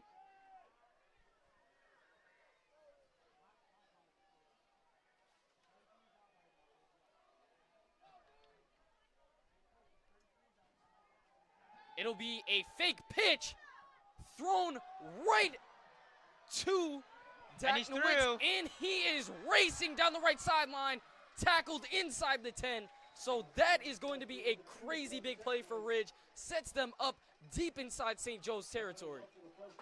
Yeah, just a beautiful throw again. And Joseph Dashnowicz with that catch. gets through the secondary and gets tackled just before he gets to the end zone. But again, a lot of electric plays. It looks like a high-scoring game, and it's really interesting. It'll be first and goal for And the Red yeah, Devils we do on have a game on our the hands today. 7-yard line. And Daknowitz last year only had 17 yards off of 3 rushes, so he is playing great so far. So the senior doing very well, being very effective in this receiving game so far. It'll be a handoff right to Steglitz, who powers his way into the end zone, quiets down the crowd a little bit, as it will be 27 to 31. St. Joe's still up with the extra point coming. Yes, with 9:45 left. Stiegler's strength this game has just been the reason why Ridge have been so successful on that running play. He just got another touchdown, and his power, his drive, always breaks through that defensive line. St. Joe's, we're able to neutralize them a little bit coming to the end of the half, but he's just come out even more electric. Stieglitz. And now looks like Ridge will be set up for a field goal, as they will. They're going to break into their formation. Davis will be on to kick. He has not missed an extra point so far this season.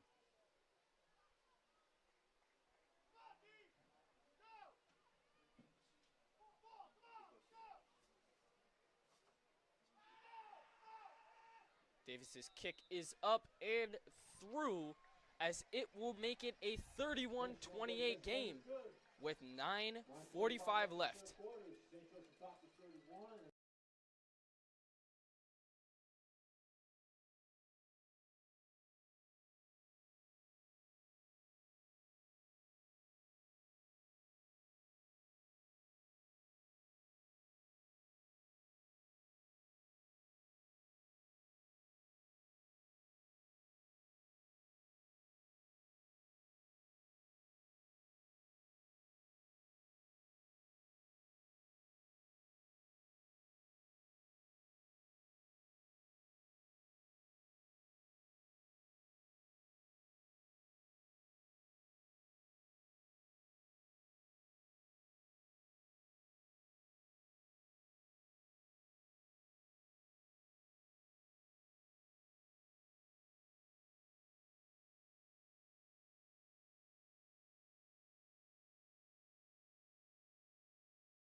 (31-28), 9:45 left.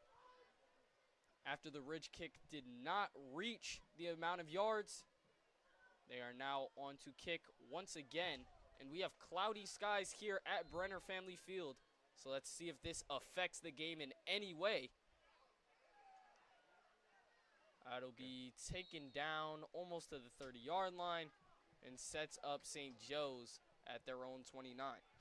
St. Joe has been very good with the pass. Justin Scaramuzo making his varsity debut. Already has 2 passing touchdowns and a rushing touchdown. They're going to look to build on this passing game and work in their running plays. And Rich, like you said, the passing plays have been working very well for St. Joe's. We've seen it used with Pappas. We've seen it used with Irving. And the running plays, like you said, they've been pounding the ball up the middle, getting Ridge on their toes, and being able to convert for a big play after.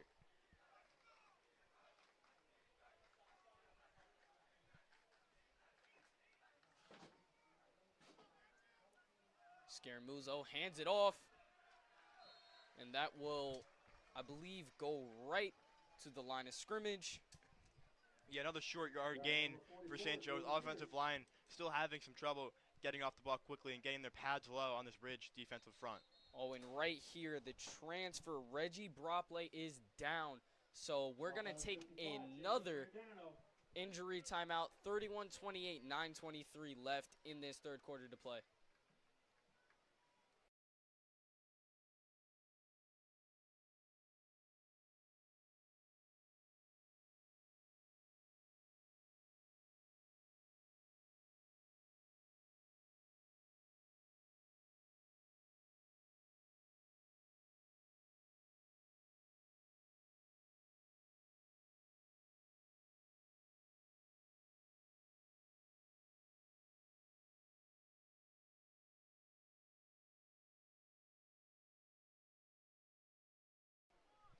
Second and 9 now. Scaramuzzo hits Pappas, who slips, and hopefully he's okay. Maybe a And little bit of traction from the field, that looks like a little bit of an ankle.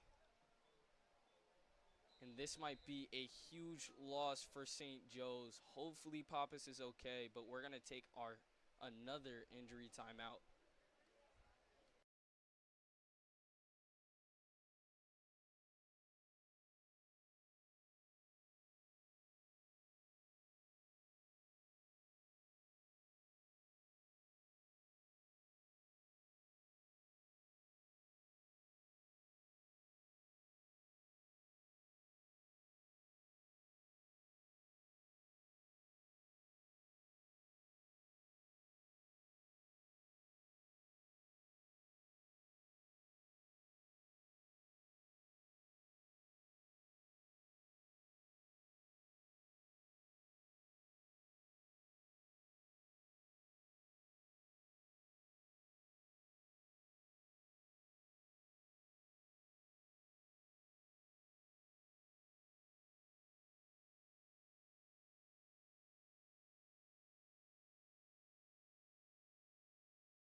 And I know too, and a crazy amount of wind has joined us here at the Family Field for St. Joe's. Scaramuzzo looks deep. Irving, And the flag pass is thrown. interference. Pass Thank interference. you. Looks Yeah, a little like bit of a it late call. definitely should have been. A little bit of a late call by the referee, but 100% pass interference. This will move the chains. Also, a little bit of an interesting call, Coach Tracy. We just got a massive amount of wind at the Brenner, going right back with the air attack. And that will move St. Joe's, I believe, forward if it is on Ridge. Looks to be on Ridge. Yes, it will be first down for St. Joe's at, I believe, almost midfield. Oh, wow.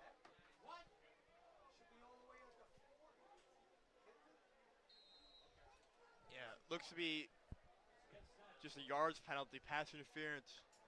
Usually a spot foul. That battle results in a first down for the Falcons. We now have some rain coming down at the Brenner. So at the 34, rain now coming down. Crazy amounts of wind. The Falcon flock is buzzing. Scaramuzzo holds on to it, breaks a couple of tackles, tries to force himself for a couple more yards, and that is a very good gain, pushing himself for even more yards. Yeah, again, we see the Scaramuzzo pulling it with the read option. A little bit of a new add to the Falcons playbook this year. 4-yard gain on the play. Second and 6 for the Falcons on the 48-yard line. St. Joe's has struggled mightily against the run, probably because Ridge also runs a similar wing T offense, and they defend it every day in practice. But 8 minutes and 12 seconds left in the third quarter.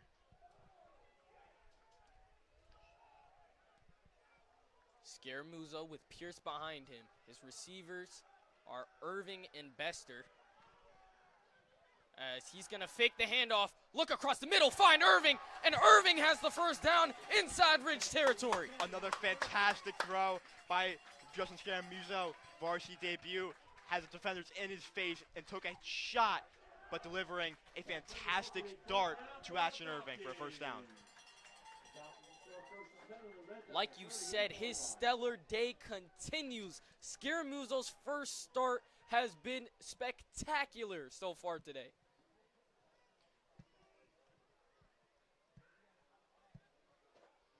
Uh-oh, and looks like a little bit of a limp from Irving. Hopefully that's not too much, but. And here Pierce tries to get behind his O-lineman, gets a good amount of yards, sets up a second down for St. Joe's. And looks like we have another man down for St. Joe's. And you are definitely correct. That is Dylan Pierce, the running back, down. So our score, 31-28, 7:05 left in this third quarter.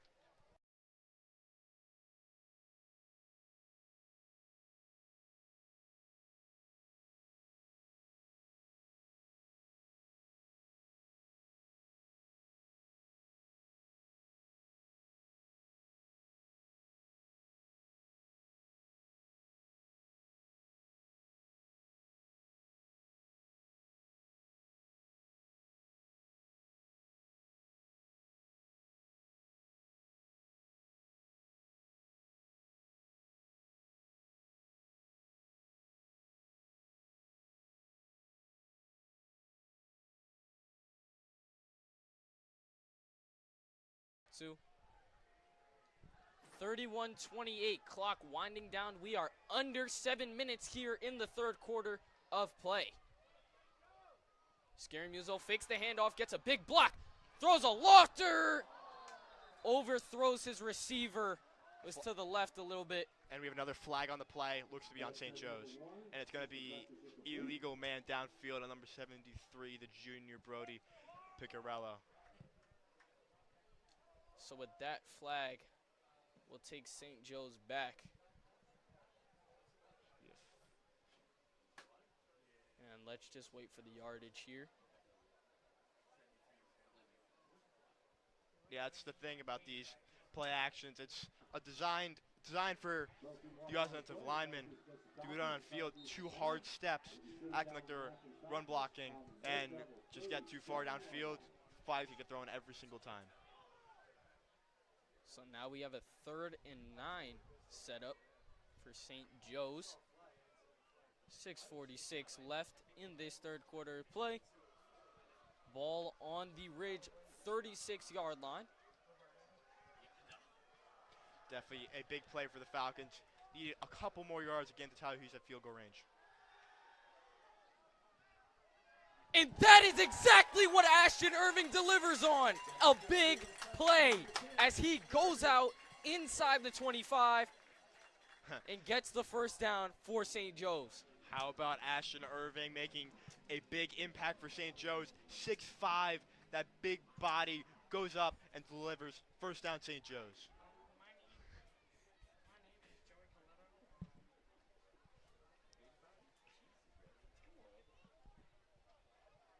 That play results in a first down for the Falcons. A massive first down for St. Joe's. They are on Ridge's 28-yard line, looking to strike 38. 28 St. Joe's leads. St. Joe's, like you said, looking to score here. They want to add to this lead. They do not want a field goal right here, especially with this wind. And it's going to be a big handoff. Stays up inside the 20 to about the 15.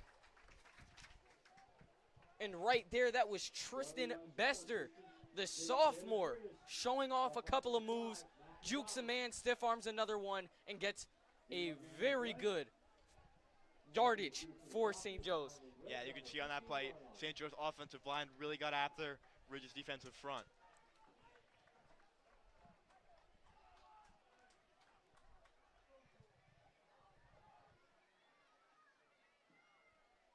So Scaramuzo looking to direct traffic before the play. Takes the snap, Fakes the handoff. Looking for a man to run the left. That's. Oh! Thought he had his man. St. Joe's looking for a flag.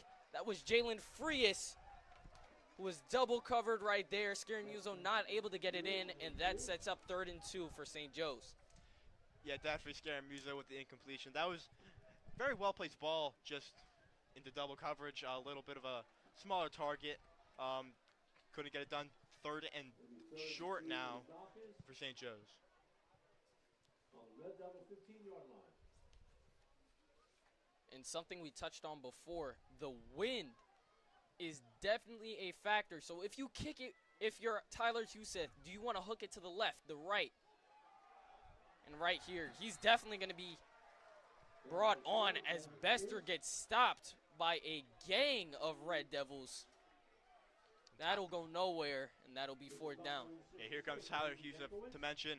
Wind is at St. Joe's face. He will be kicking into the wind.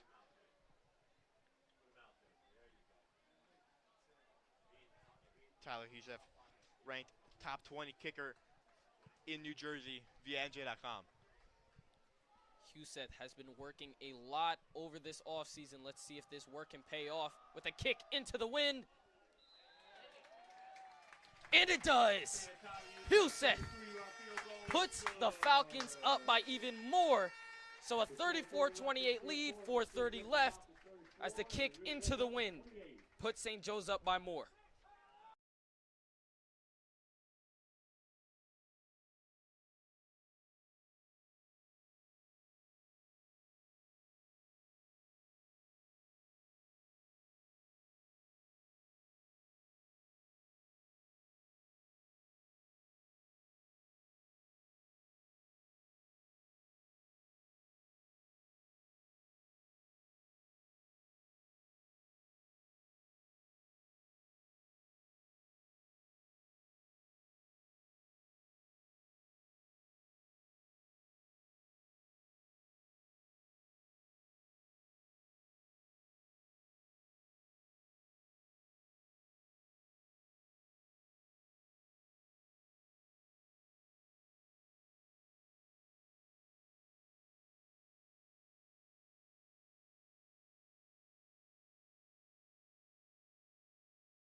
So the wind, definitely a deciding factor, as the ball was knocked off the tee before this play.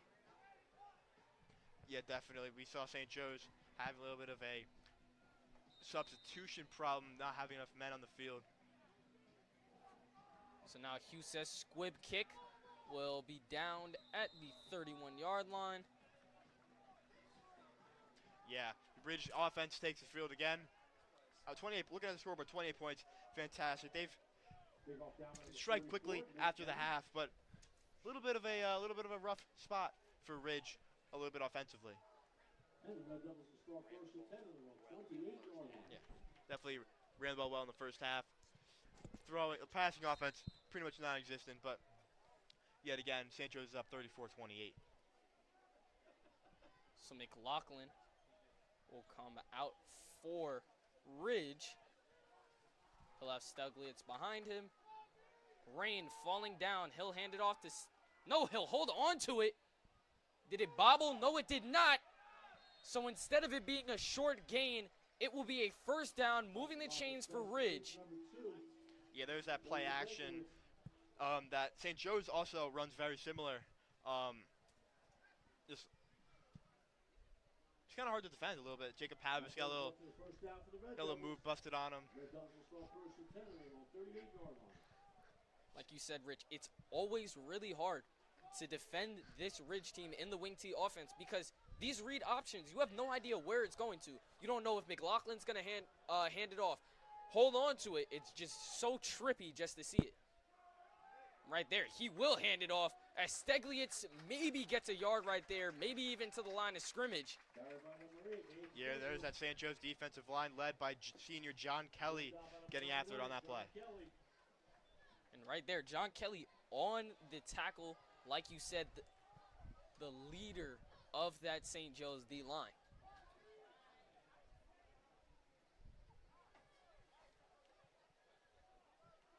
McLaughlin brings the troops on again for the second down play. McLaughlin looked like he wanted to hand it off. It dropped. Steglitz couldn't hang on to it. Looks like St. Joe's has it. And they St. do. Joe's does have it. Javon Hudson with the fumble recovery, putting St. Joe's in Ridge territory around the 41-yard line. So miscommunication for the Red Devils sets up St. Joe's beautifully, up 34-28 in Ridge territory, and Steglitz makes a huge error not hanging on to that ball in the read option, and the Falcons will take it. St. Joe's up 6. They're looking for another big score late in this third quarter. And the St. Joe's Falcon flock are buzzing after that fumble recovery. Now let's see if Scaramuzzo and the rest of the offense can capitalize off of it. He looks right, finds Irving. Irving tries to make a move, gets thrown out of bounds, but not until after he gets that first down. Yes, Scaramuzzo recognized right away. Cornerback playing about 8 yards back. He's just going to take Irving easy yards in the flat. I really like that by Scaramuzzo.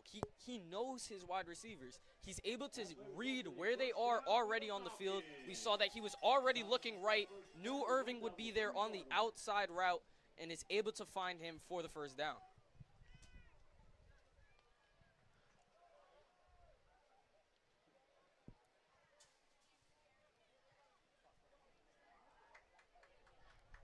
So a running clock with St. Joe's on the Ridge 30. As Scaramuzzo hangs on to it, tries to juke a man, and he will be tackled behind the line of scrimmage, and that will be a loss of yards for St. Joe's. Yeah, that was a little bit of a busted play for St. Joe's. If he gave it to his running back, he would have gotten blown up right away. It's better to take the loss, or a no-yard gain, than a 3-yard loss. Definitely a pick-your-poison type play right there. Loss of 3 officially on the play. So instead of it being on the 30, it will be on the 33, and we are officially under 2 minutes in this third quarter of play. We have a running clock. St. Joseph's fans trying to get into it. Second down and 13 yards to go. Scaramuzzo looks left, steps up in the pocket, fires. Irving is down there. Oh! What a defensive play. Another great ball by Scaramuzzo. Great pocket awareness, stepped up in the pocket and delivered a dart to Irving. They got batted down. Great defensive play by Matthew Ridge. Bobber gets it, silences Ashton Irving. And he actually got a catch over Bobber in, I believe, the second quarter. So that's a little bit of payback. That's actually something I want to see more. I want to see Bobber versus Irving in this last second half to play. Definitely.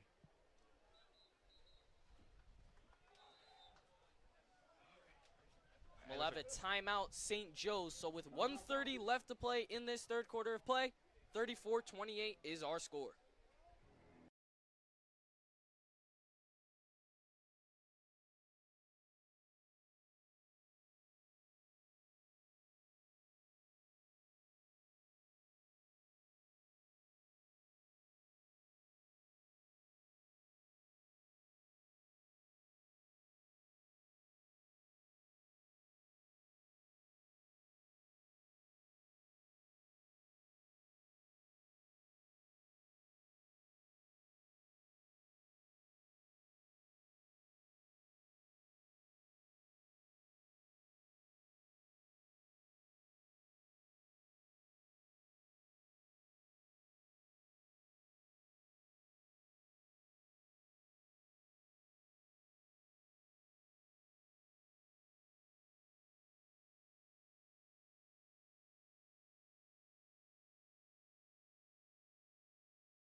So 3rd and 13, 1:30 left. After the incomplete pass by Scaramuzo to Irving, he's going to try looking again. Pump fakes, rolls out of the pocket, tries to get something going, races past a bunch of Red Devils, jukes, goes down, but does he have enough? I think he's going to be just short of the line, and he is. Fourth down, St. Joe's.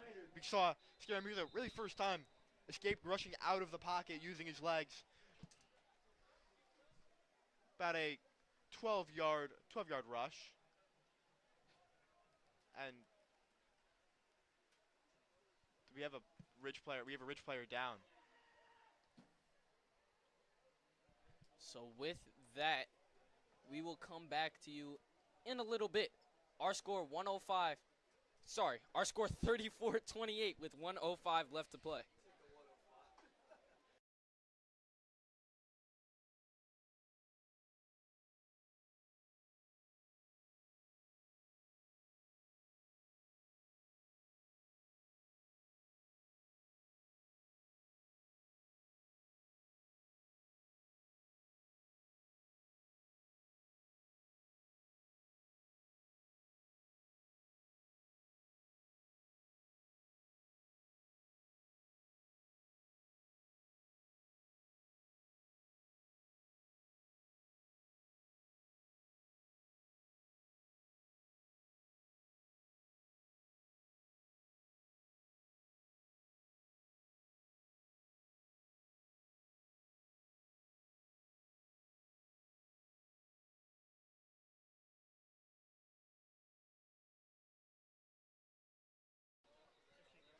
So 4th and 2. Looks like it will be fairly long kick for Tyler Huseth right here. Tyler Huseth, again, haven't said it enough. Rated top 20 kicker in the state of New Jersey. So guys, about a 40-yard field goal here. Huseth's kick up and through. Huseth still perfect. I don't want to give him the announcer's curse, but he is perfect so far today. Huge kicks by Tyler Huseth. Yeah, and put St. Joe's up 37-28. Another kick into the wind. I don't know how far that would have went without the wind, but that was a fantastic kick by the senior Tyler Huseth.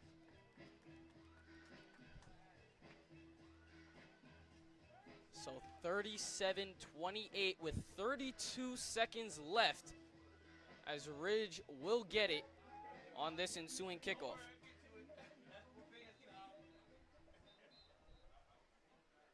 And the wind continues. The rain has stopped, but definitely the elements been affecting this game a little bit. Not for Tyler Huseth, the kicking game, though.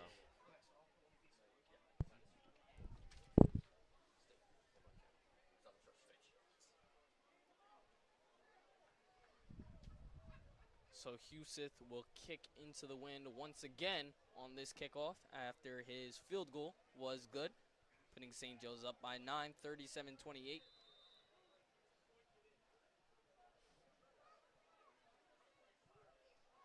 St. Joe's kickoff team has not been the best we've seen in years past. Huseth's line drive kick is taken in by Daknowitz. Daknowitz tries to cut it up the right side, and he will. Has blocks, trips, stays up somehow. Stiff arms a man, racing down the right sideline, out inside the 25, deep into St. Joe's territory. What a return by Daknowitz. Yeah, like I said, St. Joe's kickoff team has not been the best. They're just getting pretty roughed up, I guess, by the kickoff return for Ridge.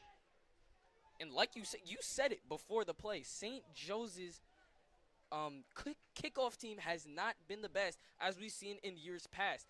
They've already let up a return touchdown, and right here, almost another return touchdown as Ridge takes it deep into St. Joe's territory. St. Joe's is up by 19 seconds left in the third quarter.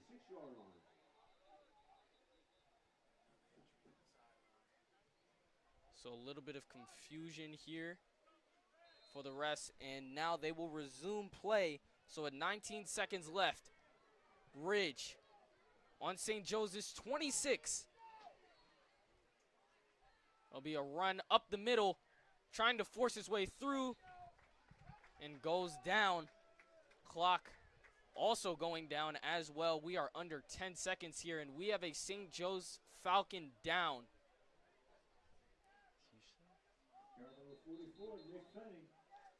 But that will be all she wrote for this third quarter of play. And like I said, we have a Falcon down. Our score 37-28. We will be back with you for this fourth quarter.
And we are right back with you for this fourth quarter.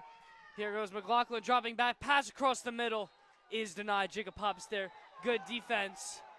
Flag is thrown on the play, though. Once again, Giacomo Imperiale joined here by Avery Stetz for this fourth quarter. Avery, close game. St. Joe's fell back behind early, had a big second quarter, changed the momentum, played even better third quarter to extend the lead. They're up 37-28 here as the fourth quarter is just getting underway. Yeah, and I think it's been all behind the junior Justin Scaramuzzo. His pocket awareness has been on point today, reading the defense, finding open man, making the smart plays, and marching St. Joe's down the field time and time again. But St. Joe's defense has to get back on.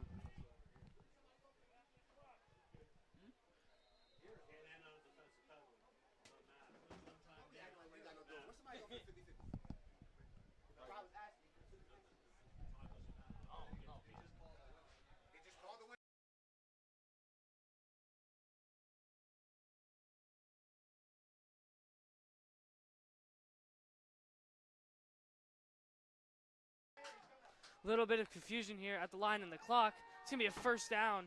They're saying inside, and here's a pass by McLaughlin. It's incomplete across the middle. That'll be second down. A lot of clock difficulties and scoreboard difficulties. The refs are trying to get on the same page here with the clock.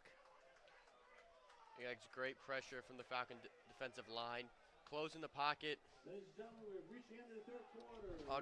on the Red Devils and forcing them to make a turnover. So because of the injury timeout, Tommy K was down.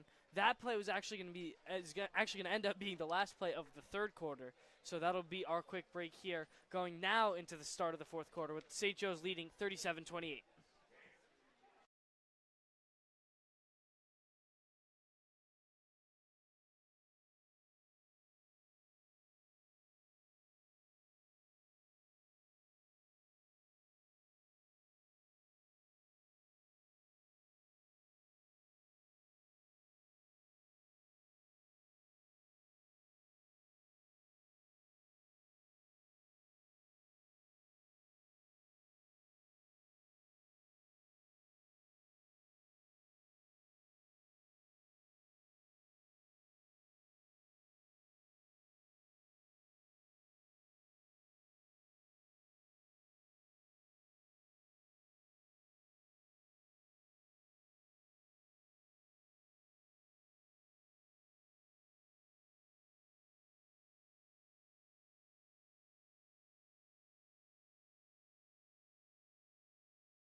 And welcome back to the Brenner Family Field here. Now we are officially starting the fourth quarter, and it's already whistled at. It's almost as if we can't get underway here, Avery, for this fourth quarter.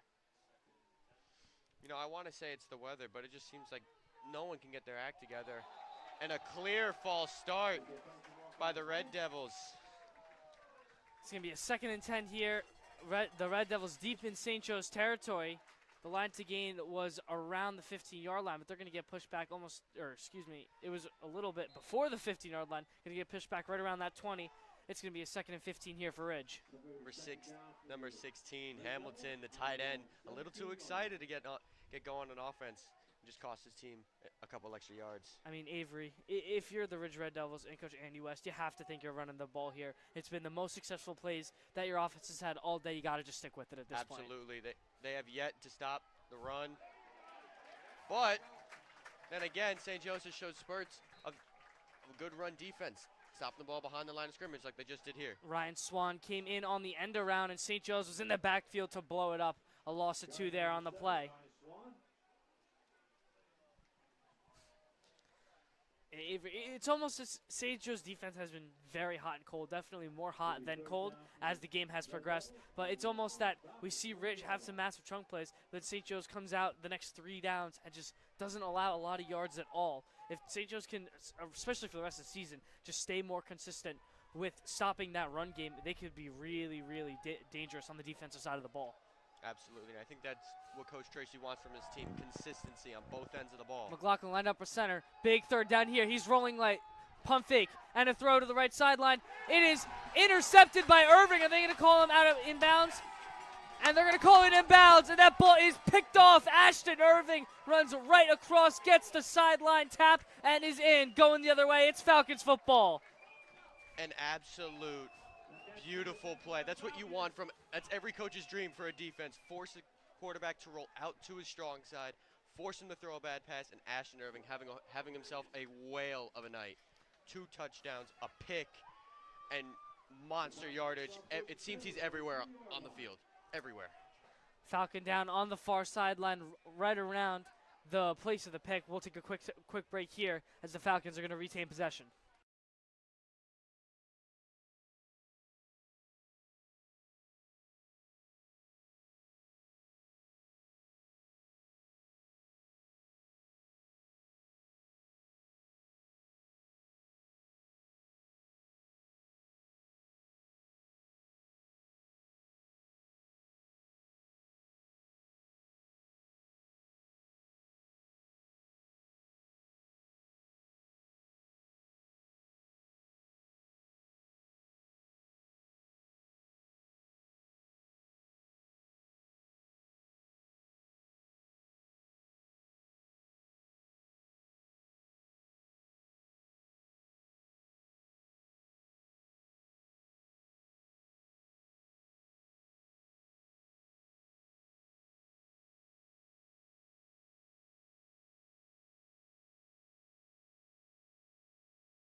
St. Joe's deep in their own territory at about their own 4-yard line.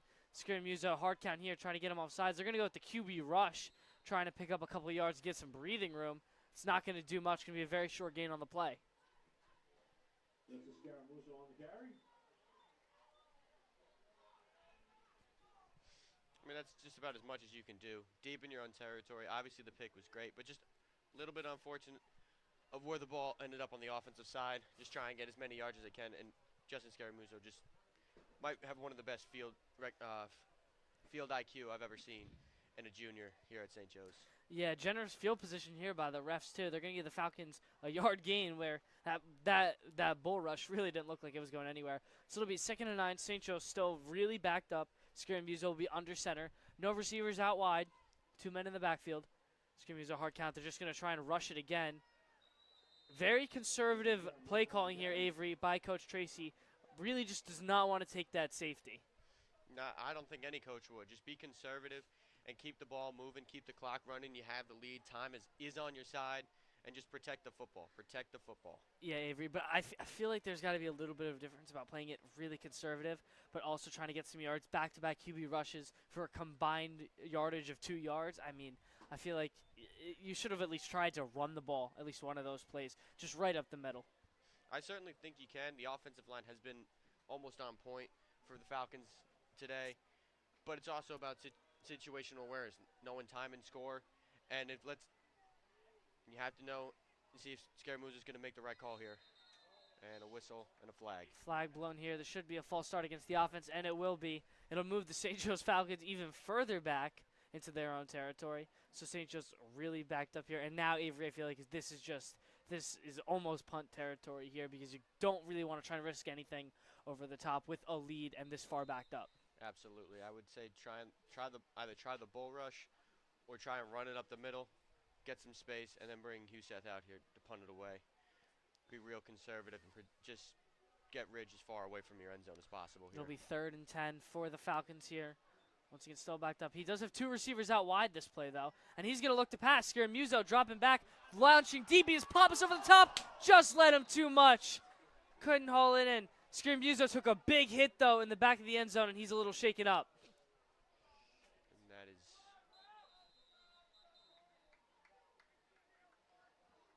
Scaramuzo looks like his hand.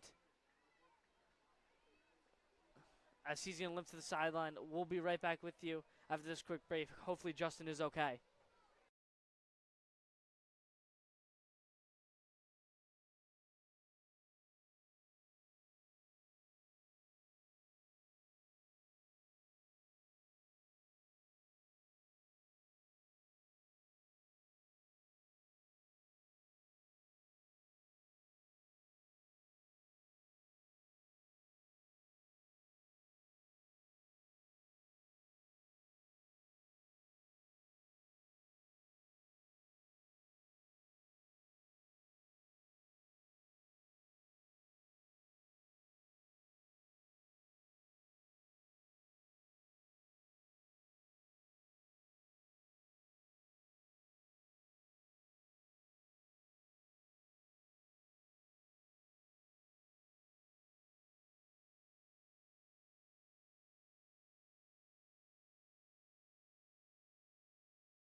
Apologies for the technical difficulties on that play. Tyler Huseth with a really spectacular punt there. Matthew Bobber made a rough decision, letting that ball roll, and it rolled almost to the own 30-yard line of Ridge. It'll be spotted in between the 30 and 31 for Ridge, deep in their own territory now. And Ridge, though, has a chance, though. They desperately need points on this drive as they trail by 9 with 8:46 left to go here at the Brenner Family Field. I would go right back to running it. McLaughlin Worked all under game. center.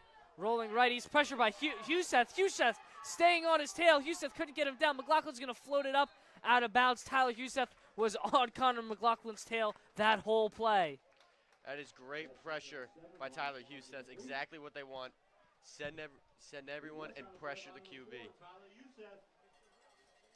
I mean, if you're Coach Tracy and the defensive coordinators, that's finally what you want to see. St. Joe's, yes, they've stopped some runs in the backfield, have not gotten to the quarterback on really any of the pass plays. Tyler Huseth just blows that up and causes the pressure, and Ridge just had absolutely nothing. Great coverage all around the board for the Falcons. Coach Andy West really needs to dig really into the back of his playbook here. Needs to get something moving for his Red Devils. They desperately need a score. McLaughlin will line up under center. No receivers out wide. 2 men in the backfield. McLaughlin on the play fake. He's dropping back to pass. Fired across the middle, and it's caught. Here goes Bobber with room. Makes a move. There he goes down the sideline. He got by Broplay. Makes another move on Pappas. Breaks the tackle, and finally falls down at around the 13-yard line. Matthew Bobber got by Broplay. Almost broke the Pappas tackle, but it tripped him up enough for a couple other Falcons to finally bring him down after a massive gain for the Red Devils. That's beautiful time and field awareness by McLaughlin. Finds a man wide open in the middle, and that's a terrible defensive breakdown for the Falcons. They have to get control of the middle. That's where they've been hit the most today. And if you're the Red Devils, this is the exact position when you're down in a game that you want to be in. Plenty of time here to put this score in, and then plenty of time to try and force a 3-and-out or some kind of stop on the defensive side of the ball, get this ball back, and then you have a chance to either take the lead or knot this game right back up. 1st and 10 here. It's a pitch out wide. And this one is wrapped up. Good defense there by the Falcons. Jacob Pappas brings him down. That's Aiden Stiglitz on that carry. Pappas is just doing it all, trying his best to will his team from preventing another score and maintaining their maintaining their lead. Almost couldn't do math there for a second, Glock, but it is a Saturday. Yeah, a lot of Saturday games here for St. Joe's at Brenner, obviously this Saturday. Next Saturday, we will be home once again at 1 o'clock, taking on the Union Farmers here at the Brenner Family Field. St. Joe's wants to be 1-0 going into this game here, have a shot to do it with a couple of stops. McLaughlin in a shotgun set, 4-receiver set. McLaughlin looking right, goes back across the field, rolling right now, directing traffic, floats it up for the end zone, and hauled in. Is he going to be in, or is he just short at the 1-yard line? They're going to say he was at the 1-yard line, but nonetheless, a massive catch there for Ridge. That's Aiden Stiglitz on that catch. What a play by the senior Stiglitz. Just getting up and just finding the ball and bringing it down. Hurry up here for Ridge. They're trying to QB power this one into the end zone. They want a flag, and they're going to get it. St. Joe's gets him on the false start. That's just so the down play, especially in high school football, Avery. Running a hurry-up offense is so tough, trying to get all your linemen on the same side ready to go, and that's just an unfortunate turn of events there for Ridge after a massive play. Still, though, Falcons are on their heels. Ridge has been knocking down the door this entire drive. Let's see what they can do. Bobber with that big gain across the middle. Stiglitz almost with a touchdown down against the one, but the offensive line just not mentally there on that last play. It's going to be 1st and goal with about 6 yards to gain for the end zone still. They were at the 1-yard line, and they'll back them up 5 on the full start. Clock is now running. 6:30 is the mark that we have to go. No receiver set here for McLaughlin. He's lined up under center once again. Man in motion across the middle. Here's a handoff up the middle with room to breathe, and there it is. Touchdown, Ridge. Aiden Stiglitz, who was massive and was the conductor of that whole drive, punches in 6 for Ridge. He's been doing it all today. He has scored, I think, almost all their touchdowns. He has just ran down the middle of St. Joe's offense and breaks nearly every tackle. He looks impossible to stop it there. It's like having a tank as your running back. Ridge already making it a one-position game now with that score. They're chasing by 3 here. Can be chasing by 2 if they can add this extra point. Sean Davis here once again. He's been perfect on his extra points today, trying to put another one through. High snap, good hold though. Sean Davis puts it up, and he missed it. Left. Sean Davis misses the extra point, and that could be a crucial point right there. If Ridge takes a field goal now, they can't take the lead. They're only going to tie the game up. That is huge for the Falcons. I almost want to say that that's on you for saying that he was perfect today. Well, but also he was kicking into the wind, and that is almost impossible to do. Without Isaiah mentioned it earlier. There's the announcer jinx right there for you. 6:16 left to go here at the Brenner Family Field. Falcons lead by 3.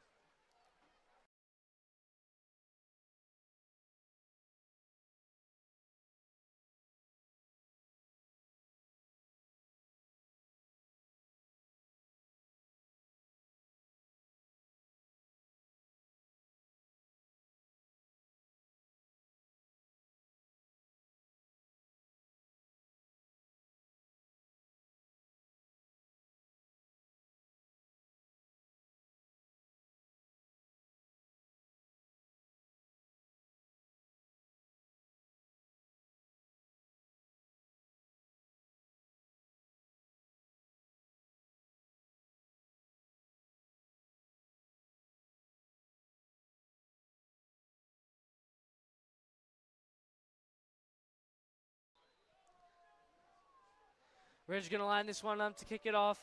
Falcons with the touchdown drive here can put the end to it. It's another one of those little bloop kicks. They've been doing it all day, and that's it hasn't worked for them, Avery. St. Joe's has had great field position around the 40-yard line almost every possession since the second quarter. Not exactly what they were thinking there. But now this gives the Falcons a great opportunity to march down the field as they've been doing all day and score. And then Scaramuzzo is back out there. The junior having himself a whale of a night as well. I mean, Justin Scaramuzzo just throwing the ball a lot more than the Falcons have seen, Avery. That's by far been the biggest difference from years past to this year. The Falcons are letting that ball fly today. They are really just letting Scaramuzzo make his decisions. And he made great ones at best.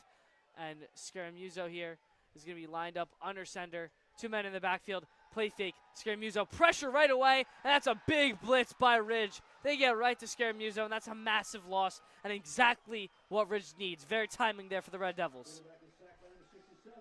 I think that last play in the end zone got to him, the big hit. Took a little bit of his momentum out of here. Now let's see what the junior can do to get his boys back in positive yardage. It's going to be a second and around 22. It'll be second down for the Falcons on their own 30-yard line.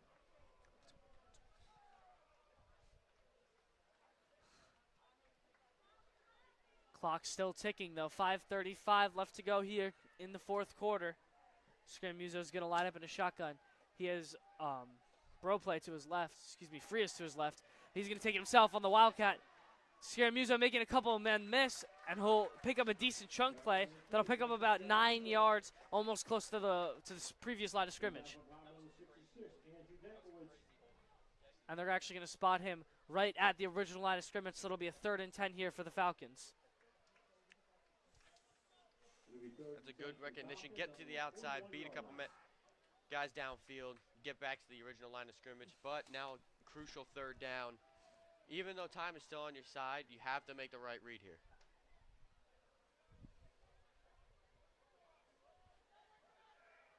Critical down here for both teams. If St. Joe's can convert this, that's huge. They can keep this drive alive, burn more clock. Ridge desperately needing to stop here. Believe this is going to go against the Falcons. This should be a false start. That's exactly what it'll be. Back the Falcons up another 5. It'll be a 3rd and 15 now. 4:37 on the clock left. Offensive line just not focused, not paying attention to their details.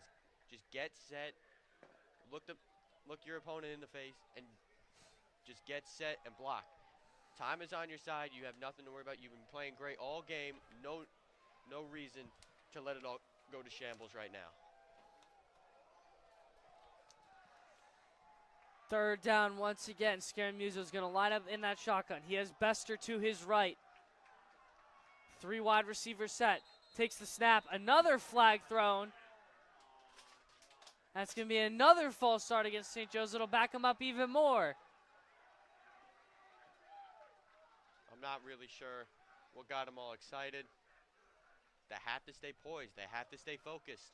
Costing their quarterback, who's been doing it all. 4 touchdowns in the air. 1 running in for himself. Been feeling great, looks great. But now his offensive line is not doing their part and letting them get back in this game and regain control after Ridge's big run. Clock will run, though. 3:56 now left to go and ticking. This is a very shorter, time-consuming drive, which is great for St. Joe's. But if you're Ridge, you really, really need this stop now especially. 3rd and 20. Scaramuzzo in that shotgun set every time. Scaramuzzo dropping back, looking right, throwing right. He is Irving down the sideline. Irving holds it in. Massive catch, moves the chains. Falcons 1st down. What a grab by the senior Ashton Irving. Stops on a dime, turns, goes up, and gets the ball, gets the 1st down. It's almost like they wanted them to think that they were giving up. The chemistry between these two is unmatched today. Clock ticking now, under 3:30 left to go. Falcons try to burn these last couple of seconds out. They can taste it. And here comes the Falcon flock. You can hear it. They're getting excited. The team's playing well, and it's getting loud here at Brenner Family Field. Scaramuzzo under center, letting this chew clock, trying to just kill the clock. Almost at that 3-minute mark exactly. Scaramuzzo waiting as long as he possibly can to hike this football. He'll finally get ready to hike it under center. Scaramuzzo takes a snap. It'll be a handoff here. Nowhere really to go. couple of quick yard gains, but that's exactly the type of football you have to play. Dylan Pierce, that'll be about a 3-yard gain. Playing it smart, playing it slow, time's on your side, get the easy yardage. Dylan Pierce, take what you can get. Kid's been playing great. Clock's going to stop at the 2:50 mark. Timeout Ridge. They desperately are looking for a stop here. Need to get this ball back. If Ridge can stop them here, don't believe this is in field goal territory. So this is a critical set of downs here for both sides. St. Joe's can win it. Ridge can have a chance to put themselves right back in this game. Falcons lead by 3, 37-34. 2:50 left to go here in the fourth.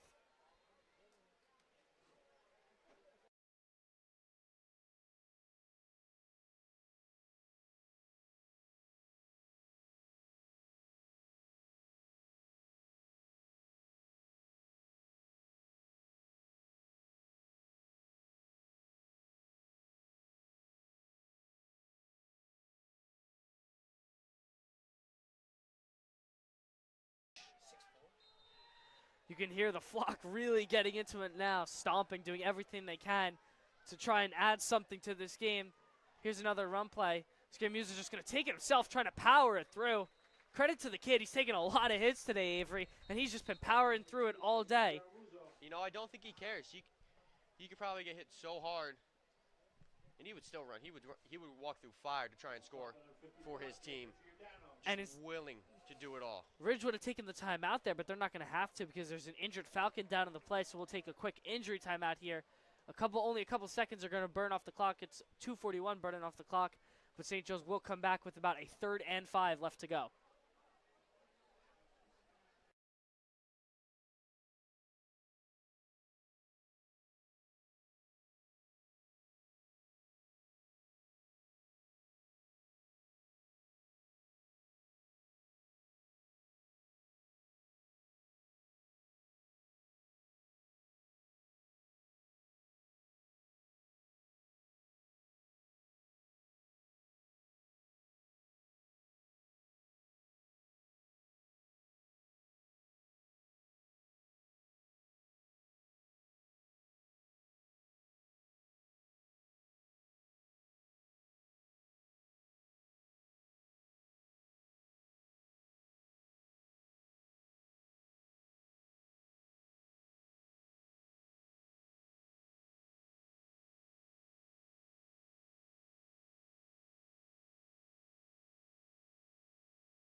Falcons going to set up shop, 3rd and 5 here. If they can convert this, it'll be very close to the game. Ridge with only 2 timeouts remaining now. They burned 1. Scaramuzo under center, 3rd and 5, 2 men in the backfield. It's just going to be handoff here. Pierce close to the line to gain. Scaramuzo thinks they have it. And I believe they're going to give it to him. Everyone holding their breath here to see where this one's going to be placed. And they're going to be short. 4th, and you could call it about inches. Not even a yard. Clock is running, though. Going to down to the 2:11 on the clock. Whistles are blowing. I believe the refs are going to converge to see if the spot is right. But if that spot stands, it'll be a 4th and inches for the Falcons. And Coach Tracy has a decision to make now. You have arguably the best kicker in the GMC. You could easily settle for a field goal, but I certainly thought he got it over the line. Avery, that's a tough field goal, though. That's going to be a really long field goal, plus the wind, which has been blowing today, which we mentioned before, is an added factor. That's a really tough kick if you're Tyler Huseth.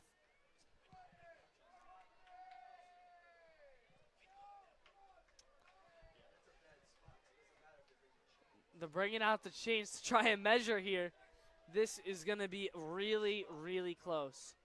This is one of those times you wish high school fields had instant replay. I believe that the spot is short where the refs have marked it, so I believe it won't matter. I agree. So I believe this will be standing. That's exactly what they're going to call it. They're going to call Pierce short of the line to game by a couple of hairs. You can hear the fans in the student section of St. Joe's really upset with the spot of that ball. I mean, just just a killer if you're St. Joe's. You had a chance to put the game away right there, and Reg holds on to their last breath. I don't believe the punt unit is out, though. Scaramuzo is still on the field in a team huddle. I think Coach Tracy's going to go for it and try to put the game away right now. I think that it's both the risk reward is increasingly high, and if he does decide to go for it, you have to trust that his quarterback will make the right play. Obviously, you go for a run here if it's, I would say, even less than a foot. And while the officials converge and teams try and figure out their game plan, we'll take a quick break. 2:11 left to go here at Brenner.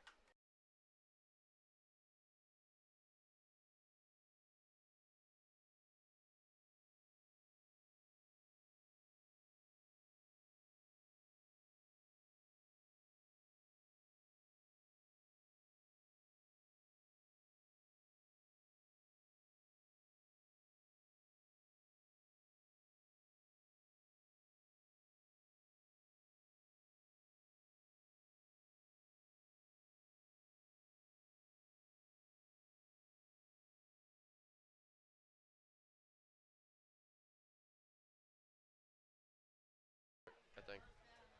I believe they're going to be going for it. They're going to go back into a huddle now. Just a lot of, I don't even know, Avery. You could call it miscommunication. You could call it just trying to figure out the best possible situation here. Scaramuzo talking it over with Coach Tracy on the game plan. I can't hear you. Open the door. I can't hear you. 2 minutes and 30 seconds on the clock. Gotcha. They're going to add some more time onto the clock. Instead of 2:11, it'll be 2:30 left to go. So that's even better for Ridge here if they can pick up the stop, which I believe St. Joe's looks like they're going for, at least have made an effort to try and go for it. Clock now running. St. Joe's is going for it. This is the game right here, folks. Flock is getting into it. It is getting loud. 4th and 1. Scaramuzo under center. One running back set. They're going to hand it off. Pierce. Falcon Flock believes he has it.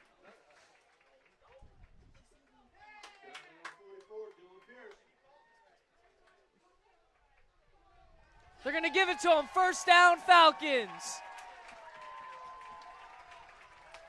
Clock stops at 2:04, but it's a fresh set of downs for the Falcons, and they're going to keep marching.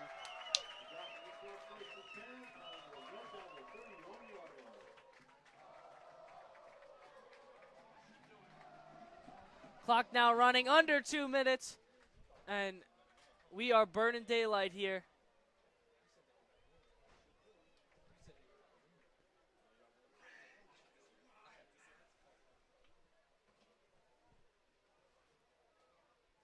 St. Joe's can take this one low and slow. Ridge does not have all 3 of its timeouts.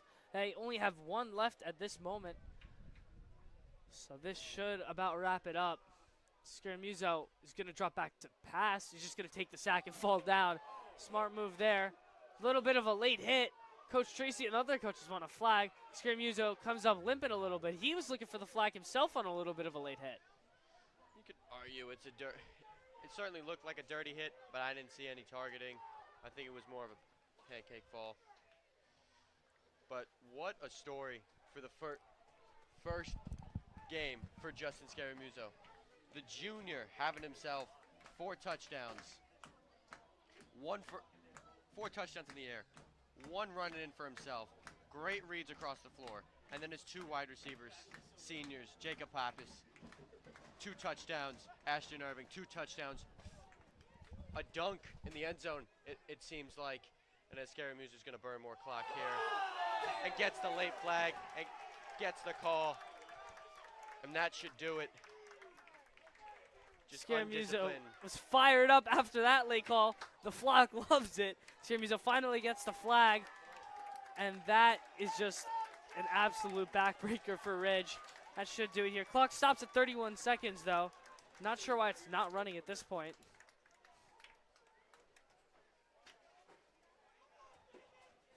It has been all Falcons since that 21-7 lead by Ridge. Scaramuzo just marching his team and making them do. And letting Ridge just have themselves an onslaught of offense from the Falcons. The speed from Pappas, the catching from Irving. The Falcons did it all, and you can hear it from the flock as everyone gets excited at Brenner Family Field. 26 seconds left to play. Ridge timeout. We'll take a quick break here, but this game is almost wrapped up at Brenner Family Field.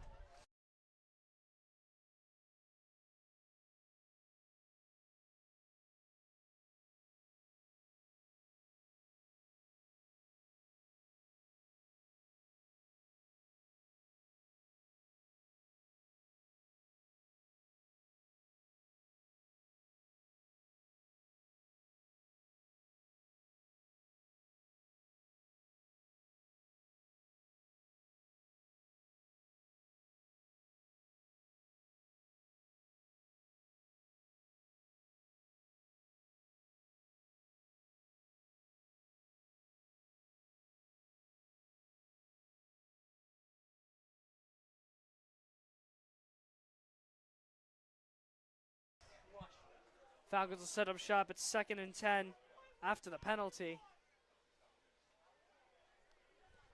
Clock not running yet, 26 seconds. Referees are trying to figure it all out.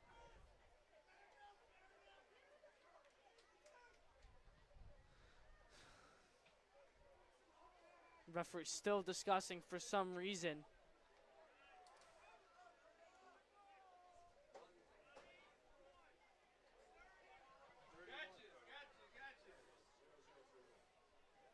.31 seconds are put back on the clock, so just a few more seconds added back. Ridge out of timeouts, 2nd and 10. Falcons, I mean, this game should be over. I don't see any reason, unless there's some sort of botch snapped, this should be anything but a win. Scaramuzo takes the knee, clock will burn, and the coaches start moving to the center. That will do it. Falcons open up the season 1-0 and crawl out of the nest victorious. I think the true story here is the junior, Justin Scaramuzo. 5 total touchdowns today. 4 in the air, 1 for himself. Making plays across the field. Took a hit in the end zone and then ran it 10 yards. This guy is looking very promising. For an inexperienced quarterback, Scaramuzo sure looked like he knew what he was doing all game. Falcons win this one 37-34. Thank you guys so much for watching St. Joe's Media. We'll be back here for another Saturday at 1 o'clock game home against the Union Farmers next weekend.